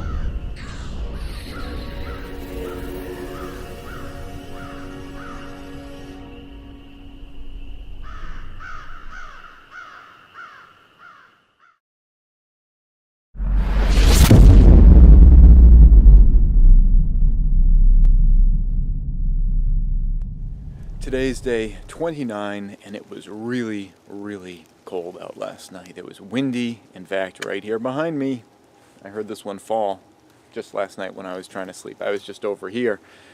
It's not even dead. I was talking yesterday about wanting to stay away from deadfall, potentially deadfall trees. This one's totally alive, and it fell down. Whenever you're out, there's always risks, and you have to weigh those risks. I'm glad I wasn't sleeping right there, though. Yeah, today, shelter day, and I'm excited about it because, like I said, it was really cold last night, and I do not have a lot of warm clothes. I was able to put like this bandana on my head to try to keep warm a little bit, and it does help a lot. Bandanas are a great multi-use prep. It's a hat, for washing up, for filtering things. Got lots of uses. I love multi-use preps, but they're not going to cover me up like a winter jacket, so I need some kind of a shelter, and that's the plan for today. Now, yesterday I made that little stick model. I have a clear idea of what I want to do today. I feel like I can do it all in one day, but whenever you get out and you actually start doing something, that's when the rubber hits the road, and you really see how long something's actually going to take. And translating an idea into reality sometimes can take longer than what you think. In fact, the word praxis is Greek for translating or turning ideas, intellectual constructs, into something physical and tangible in the real world. That's praxis. And we'll see how well I hold up and represent that idea today. It's cold though. It's very cold. So we'll see.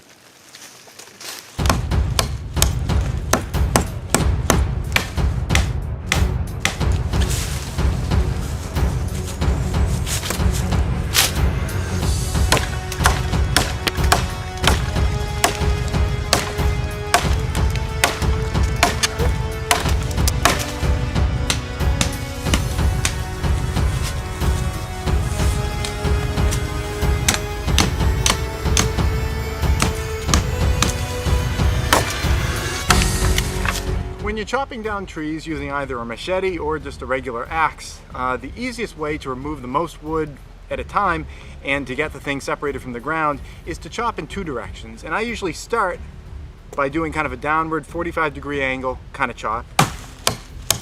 And then you'll see that kind of feathers out the wood. And then what I do is I do another chop that's sort of like parallel to the ground. And what you're doing is you're going down like this, and then you're coming from the side like this, and that's chopping out little triangular wedges. If you just keep coming in from the same direction, those wedges really never get knocked out. But if you come down this way, and then from the sides, and then back, and then from the sides, you're slowly just chop, chop, chop, chop, chop, and throwing all those wedges up and out of your way. It's also easy if you can kind of go around the periphery of the tree. And if it's a large tree, make sure you have some sense of which way it's going to fall when it does fall. And when they are falling, remember trees can bounce and kick back at you. So as soon as it's going over, make sure you get out of the way. It can be very dangerous.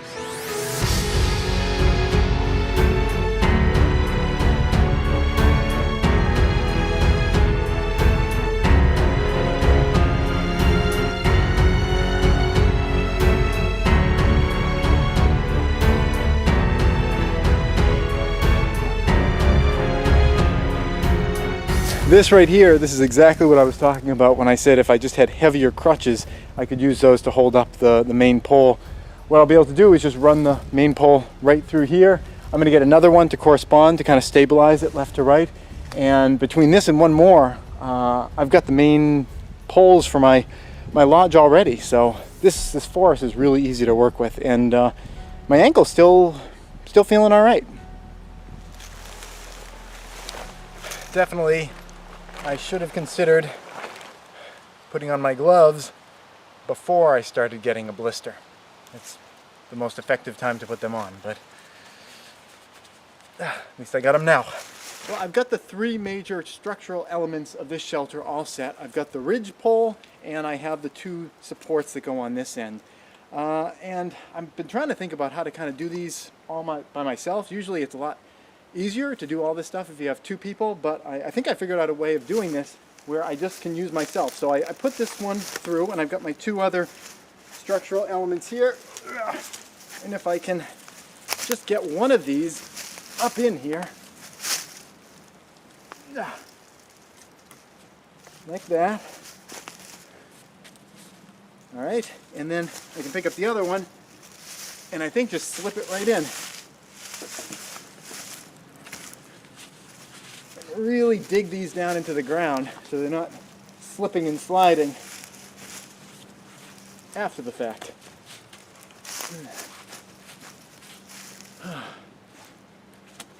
That seems pretty good.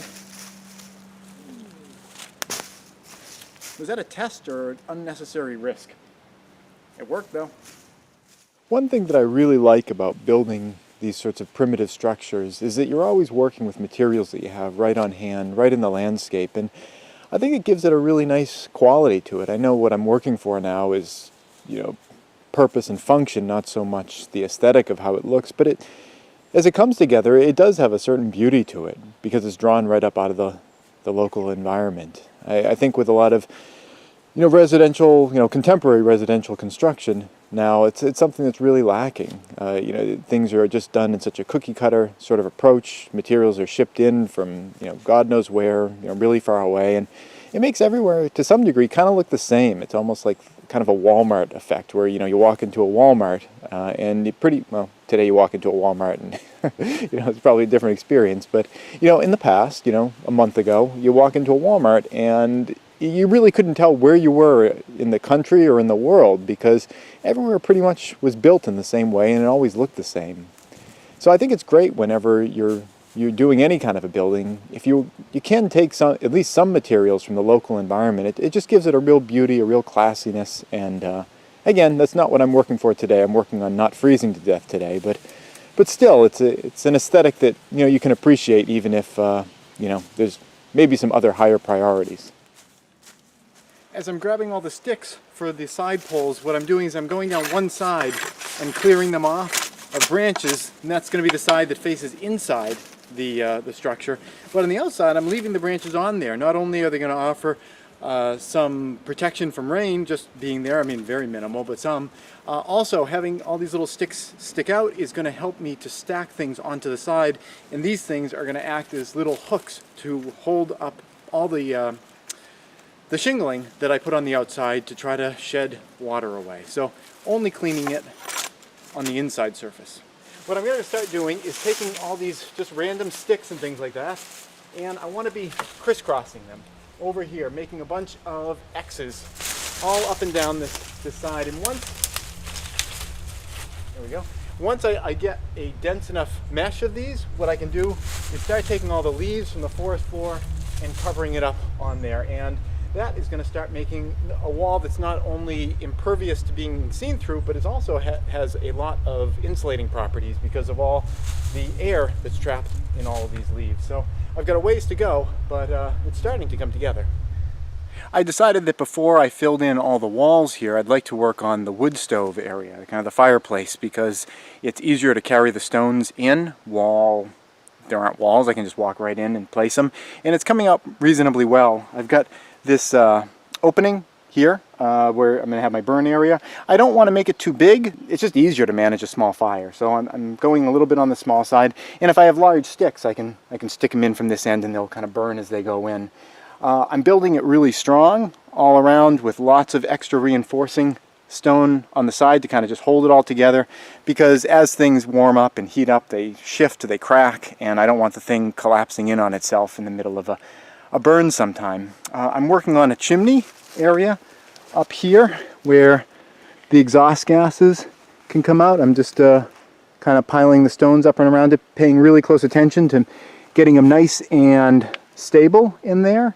And once I get this basic structure together, what I'm going to do is go into the cracks and shove a lot of mud and sand, like that kind of debris, inorganic debris, in there. And by doing that, I'll be able to sort of streamline the airflow so that the air and hot, heating gases will start at the bottom and proceed straight up to the top without, swirling around and having exhaust come into the living space. So I got a bit of a ways to go on it, but so far I'm pretty pleased with how it seems to be coming out. A good recipe for making the mortar that's going to go into all the cracks around the fireplace is to take some mud, which is primarily clay, and you can tell the clay because when I ball it up into a ball in my hand, it kind of retains that shape, and that lets you know there's an awful lot of clay in there. If you take that clay and then grab some sand from the sandbank or wherever you can find it and work those together, they're going to make a really nice kind of mortar. And you don't want to get big rocks in there. I'm going to take the big rocks out. They're going to make a really nice mortar that I'm going to be able to put into all those cracks, and that should hold together pretty well. Is it going to be like concrete? Absolutely not, but it's better than nothing, and I'm happy to have these resources that I have been able to find here. I'm pretty much set with the outside layer of this shelter, and now what I want to do is two things at the same time. One, I want to level out the inside here, kind of get dug in and get it nice and flat, and the material that I dig out from here is great material. All this fluffy decomposed dirt and leaves and everything. This is great material for putting on the outside to keep the wind from coming through here. Not only is it going to break the wind, but it's also going to act as kind of a flame retardant. I'm trying to be as careful as I possibly can with the idea of having a fireplace in here and having dirt packed all around this shelter as opposed to just sticks and dried leaves. It doesn't take a lot of imagination to see the problems of just having sticks and dry leaves. So having the dirt layered up on top of that, keeping the oxygen from wrapping around all the sticks, that's going to create a safety situation too. So what I need to do right now is just dig all this stuff out, and as usual, I'm using a digging stick to get in there.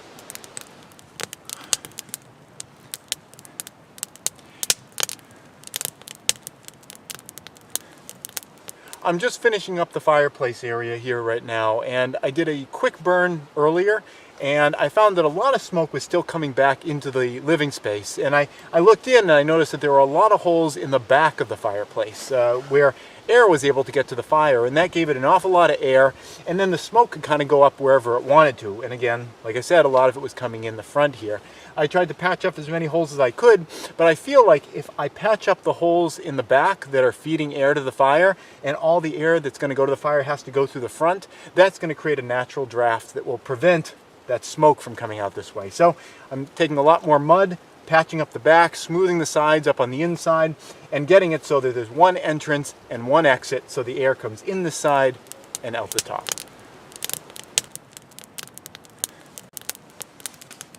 At this point, I feel like I have this shelter about as good as I'm going to get it for the day today. I've got the walls basically covered up with the dirt and leaf material. I got the tarp over the top. The wood stove is not perfect, but it's working all right. I'm not getting that much smoke back in here. I think one thing that I could do to improve it that I'll do later is maybe take some of that clay and make a smaller opening here. I think the opening's just still too big, so I'm gonna improve that along with a lot of other things in here. But at this point, I've got some warmth on me. I don't have wind whipping across me. I'm a lot more comfortable than I have been for many days now. So I'm appreciating this and being thankful for what I have at the moment. But there's a lot to do. At this point, I really got to assess what I've got, what I need to secure, in terms of food and everything. And this is a starting point. This isn't the finishing point. But it's going to be a big day tomorrow.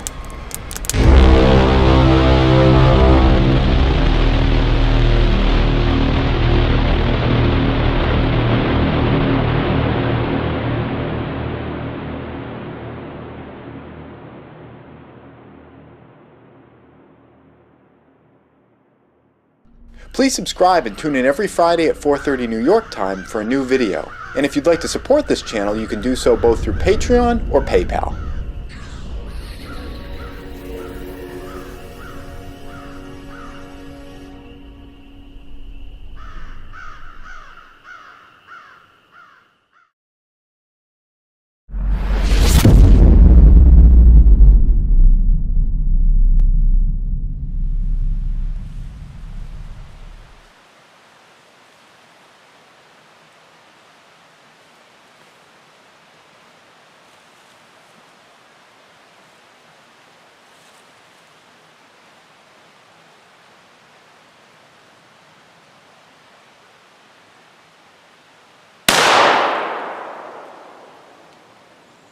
Today marks day 30. It's been 1 month since this whole fiasco began, but I had a really good morning. I woke up to hearing the group of turkeys going through this area, and I thought about trying to be quiet about taking one down, but I just really wanted to get that meat. So I just popped off a shot. I got one of them. I decided not to do any more than that because I really don't know that much about what I'm doing. I'm gonna be processing and preparing the turkey today, but most of what I know is really just book knowledge. I've been a vegetarian for the past 10-15 years or so, and I don't know that much about processing and preserving animal meat. So I'm going to try it on this one, do the best I can, but I wouldn't want to wipe out the entire group and lose all that resource.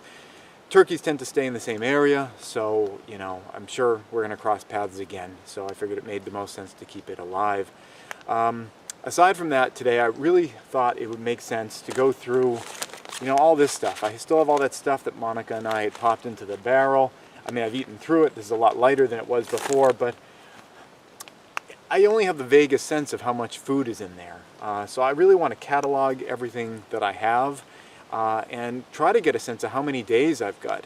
That was never something I was particularly psyched about doing when, I used to kind of have the prepping hobby and all that. The idea of knowing exactly how many days of food I had, it was always fine for me to just kind of know. It's like, well, I've got lots. I've got lots of oats. I've got, buckets and buckets and buckets of it and everything. But now that I don't have that much, I think it's kind of probably important for me to have a real sense of how much I've got of all this stuff. So I was going through my pack, and I remember I had little pencils, and I've got my wallet, and my wallet's got like papers and things. Is this of any value anymore?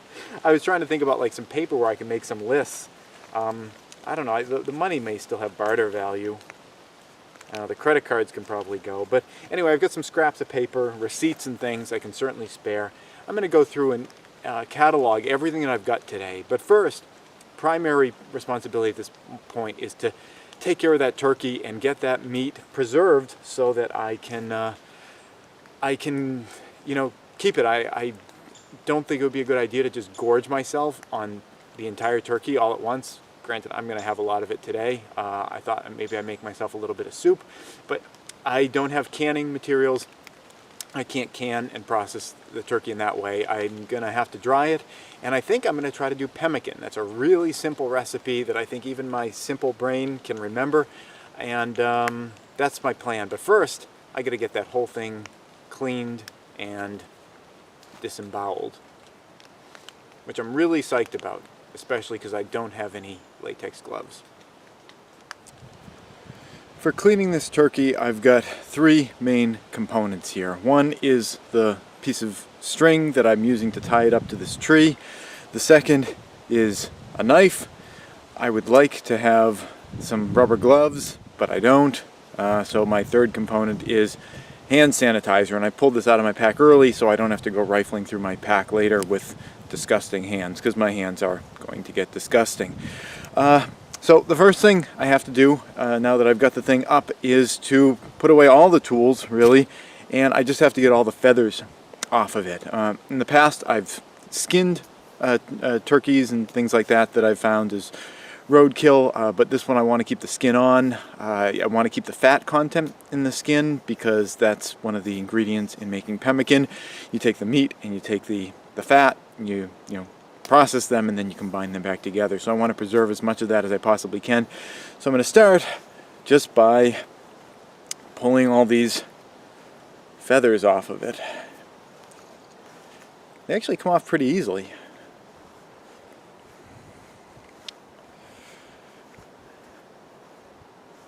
Yeah, it's just these little bits. You got to pull the little quills out.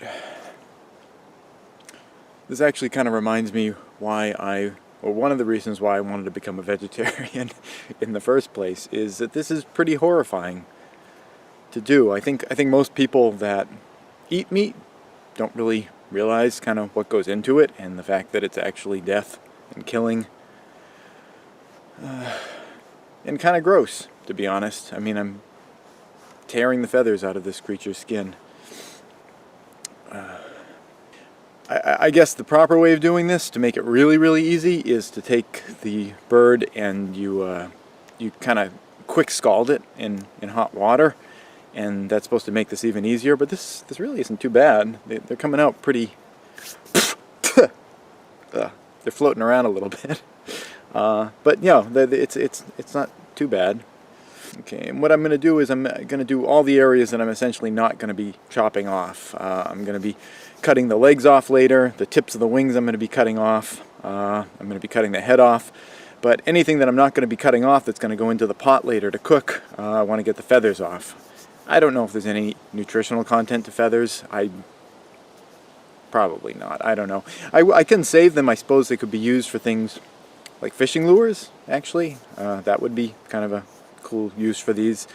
Probably use them for warmth if I can get them into a bag to make a nice little pillow or padding, insulation. So I think I'll be saving some of these. But yeah, at the moment I just want to get them off here. Okay, I've got this thing pretty well cleaned off. I guess I can pick at it more later, but right now what I want to do is start getting some of the bigger feathers off. And I'm going to start with the tail. And the way that you find where to kind of cut on the tail is you'll see that the tail just sort of pivots around. That's how the male turkeys kind of display and kind of flash their feathers around. There's kind of a wiggle point right in there. And just take the knife and you kind of cut right around that. And okay. Yeah, you can just break that right off and dispose of that. Okay, now I'm starting to get bloody. The next thing to do is to get the wings off, and I kind of tried tugging at these wing feathers and they're not coming off that easily, so I'm going to chop those off as well. And I'm just kind of saw through here.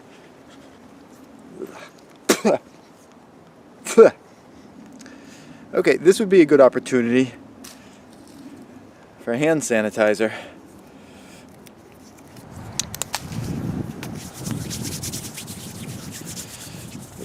Well, now I've got most of the feathers off. It's pretty much all defeathered. I've got the wings are off, the tail is off, leaving the head on for now. The next thing I want to do is the turkeys have this area in their kind of in their chest area where when they eat things they don't actually, well, they don't chew it up, you know, and swallow it. They kind of just swallow it, and it goes into what's called their gullet, and that is like a storage area. It's kind of like a pre-stomach area where they can gobble up a bunch of stuff and then they like digest it later. So I'm going to cut open this area, and it's like right in their chest. I can feel kind of a soft spot right there. It feels like a balloon. I'm going to cut into that, and oh wow, okay, yeah, so clearly this the poor turkey, you can see what it had for breakfast this morning. It had a really nice morning. It had like some kind of leaves. These berries look like maybe barberries. It lucked out and it found a grasshopper. Now I'm feeling sad. I'm feeling kind of sad now because, I mean, it's kind of the story of this turkey's morning. It went around, it was foraging, it found these great berries, it found these great greens, and then it got shot. Okay, well, anyway, I want to clear all that out. And feeling kind of gross and dirty again. It maybe isn't a bad time to hand sanitize again.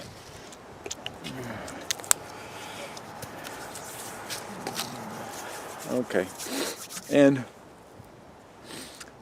I'm glad I don't have any cuts on my hands or anything right now, because I'd be really worried if I had like an open wound doing this. I'd really prefer to have rubber gloves. Okay, so the next step here is, now that I've got all that cleared out, is I've got to do the really disgusting part, which is cutting out all the guts, disemboweling this thing. And the best way to do that is to take it and flip it the other way so the stuff drops out the bottom. So I'll take it and undo it. Okay, and I'm going to put the rope around the neck area and hang it by the neck. Alright. And now the place to start cutting from is, well, I usually kind of start down at the bottom, in the limited numbers of times I've done this before, kind of starting down by like the groin area, like if it was a person, and then cutting up to kind of the sternum and just opening up that area to, oh my god, okay. Yeah, okay, it kind of stinks too. In the past I've done this with rubber gloves on. I don't have rubber gloves, so I guess I'm just going to use the knife and kind of scrape it out as best I can, because when I shot this thing the bullet went through. There could be broken splintered bones and things, and the last thing I want to do is jab myself with a sharp bone and kind of get injected with whatever is inside this turkey, because turkeys are birds and they can carry diseases that humans can get. Okay, ugh. Alright, there are some organs in here too. I'll be honest, I don't know which ones are the okay ones to eat. I guess you can eat the heart and you can eat the liver, but I wish I had that information about which one is which here, because I don't know what I can eat. So I think I'm just going to toss all this stuff. There's still a lot of meat here. That's kind of a waste, but I don't have the information right now to know what if this is okay, so it's all going to come out. I don't want to accidentally eat something that makes me sick later on. The intestines are fairly obvious. You don't eat the intestines, or at least not with what's inside of them. But yeah, okay. All right, I think I've got pretty much everything out of there. So the next step here is I'm gonna I guess, chop off, take it down. I'll chop off the head. I'll chop off the legs, and then I'm gonna start cooking it in a pot and getting the meat off of this.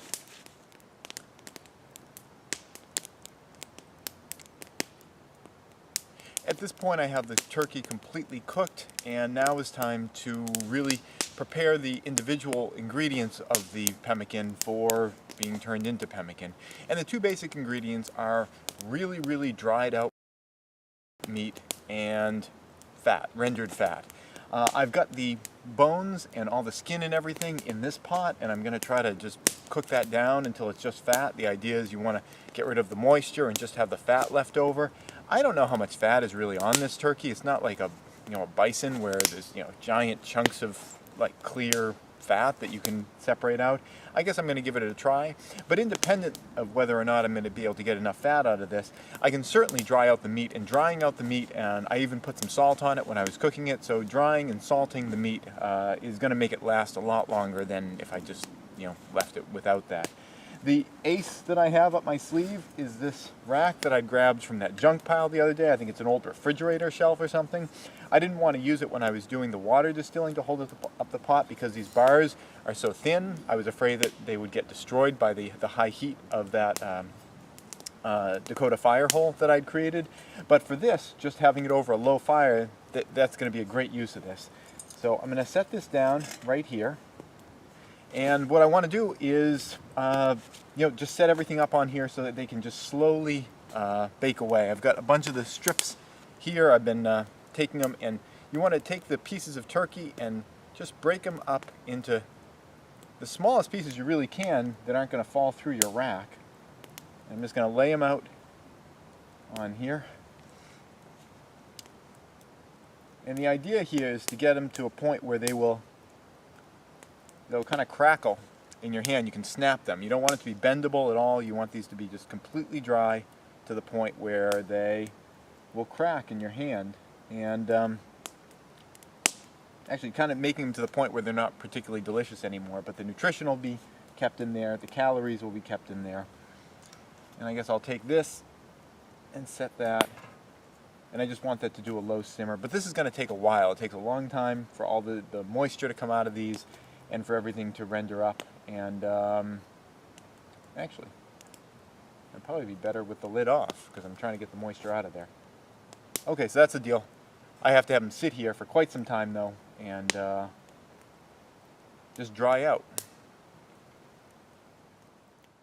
While I've got the turkey drying over here and the fat's all rendering, I figured this would be a good opportunity, since that's going to take a couple hours, to catalog the food that I've got, just so I have some sense of how many meals I have left. I have that pencil I had from earlier, and just grab the check from my wallet. Don't think I'll be needing this. And what I'm going to do, I've got a lot of these Mylar bags of food. I haven't used them much because I've been traveling a lot. And I don't want to open these because it's starting to drizzle a little right now, and I don't want to get moisture in here. But what I figured I'd do is just sort of mentally, visually grid them up into like meal-sized cubes and use multiplication to kind of figure out how many meals I have in there. I don't exactly know, how many calories I need, or how many calories each of these foods is going to give me.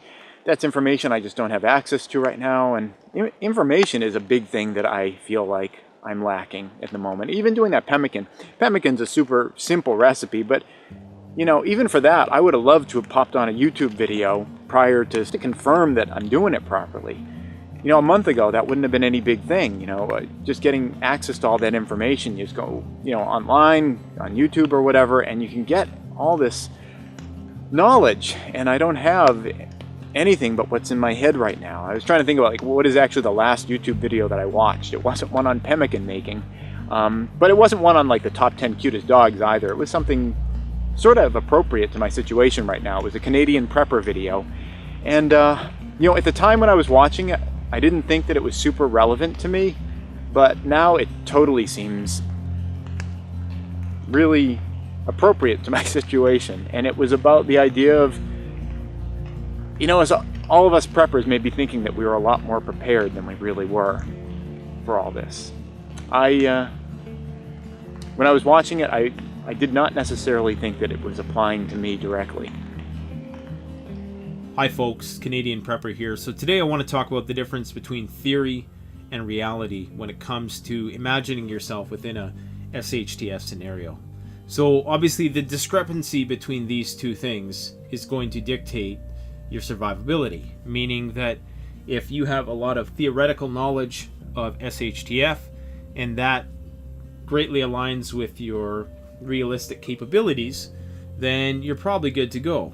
Even if you are aware of your shortcomings. So even if you're not prepared, but you know you're not prepared, that can be advantageous as well, because you're going to know your limitations. And of course, in the lead up to whatever potential collapse may be coming, you're going to be able to know which areas you need to hone in on. So you're not going to be deluding yourself into thinking that, you know, you're going to just be a security expert all of a sudden, or that you're going to be a professional gardener all of a sudden. So we all have our own delusions when it comes to our capabilities. This is why it's very important to take an honest look at what your strengths and weaknesses are. I'm sure there's a psychological term for this, but there's a tendency of people to block out aspects of themselves they'd rather not look at. And I think when it comes to this kind of stuff, that might be areas where you really need to improve at. And for whatever reason, you just don't want to think about it. You repress it. You feel that you're going to rise to the occasion when it gets there. But I'm telling you, man, there's a lot of people out there, myself included, that if crap hit the fan tomorrow, I don't know how long I would make it. And if I don't know how long I would make it, and there's a bunch of people looking up to me to figure out how long they could make it, then there's going to be a lot of people who are in trouble. And I just say that honestly. You know, sure, any old middle-of-the-road prepper can survive weeks or even months off of their prepping supplies. But after that, in dealing with all the threats which may arise, including the different social threats, and we all know preppers aren't the most social of individuals, so you got to take inventory of your capabilities. Just one sec, I keep getting texts on my phone here. There's something going on in the US, in major cities. Look, I'm getting a lot of alerts here. Anyways, probably just the same old. You know how it always is. People overhyping it. You know, the collapse is going to blindside us. You know, we're going to least expect it, and it's going to happen. And all of this, you know, we're going to wonder how our fellow YouTube comrades are doing out there when it finally does happen. I've thought of making a video about that before of, you know, I wonder, you know, when, if and when the collapse happens, what are the people out there who I've never met, who I've interacted with on YouTube, how well they're going to fare. And, you know, maybe it'd be nice to set up some sort of ham network at some point, which connected us all together. There's a thought for you. Anyways, I'm going to leave you with that. Thanks for watching. Don't forget to like, comment, subscribe. Canadian Prepper out. The last few pieces of turkey are coming off the grate here, and overall it's worked out pretty well. They've really crisped up to the point where they snap when you break them. All the moisture's been driven out, and between that and the salting, just this alone, without the fat or anything like that, forget pemmican, you know, this is gonna, you know, really preserve this stuff for a while. I'm still gonna try to do a little pemmican, I guess, because you know, I do have some fat. I want to preserve, you know, the calories in there, but I certainly don't think I have enough of it to do all of this stuff. So maybe, you know, maybe it would work better with like bison or something where there's huge pieces of fat, but with this it just doesn't seem like there's enough. But I feel really happy that I've been able to get these guys kind of preserved so that I'm not going to be losing the calories and the nutrition in here. And overall I'm feeling pretty shit.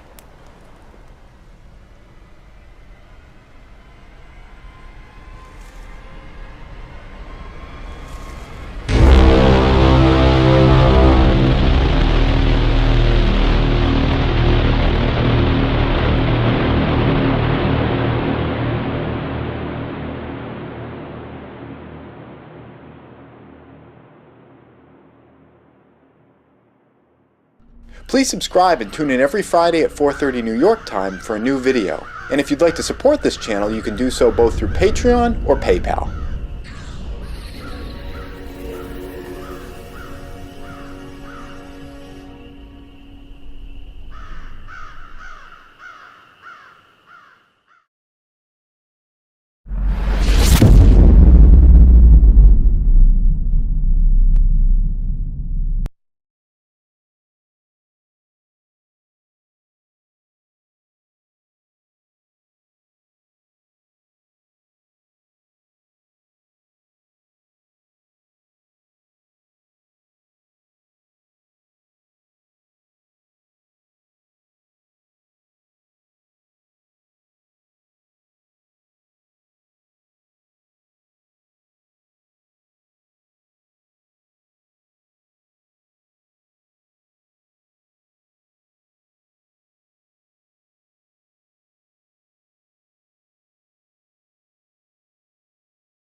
facing you, this reality here.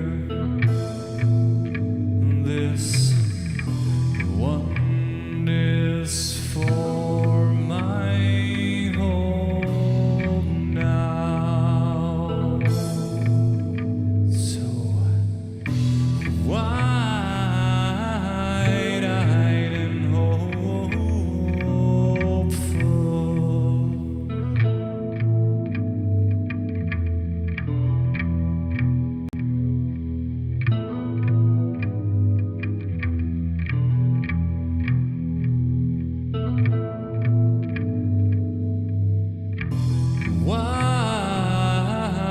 wide-eyed and hopefully wild. We barely remember what came before this precious moment, choosing to be here right now. Hold on, stay inside. This body holding me, reminding me that I am not alone. This body makes me feel eternal. All this pain is an illusion.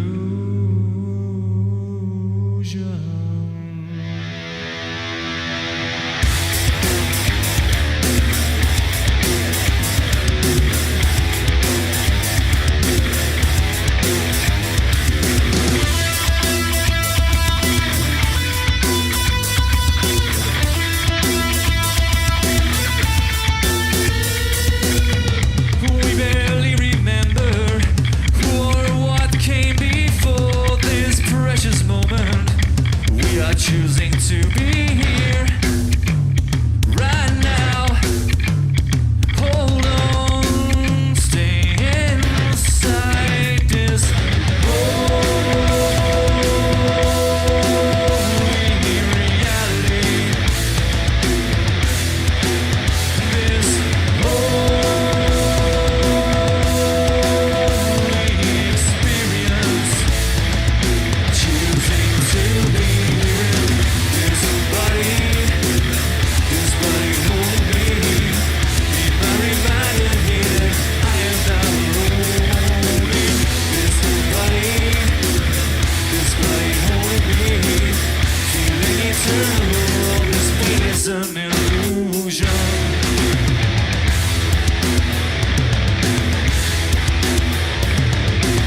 Can you feel the fire burn within?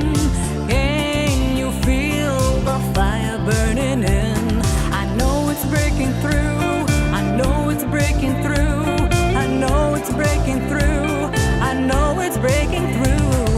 So come close, don't let go. Come closer, babe, you'll never know why I love you so. My heart is catching fire.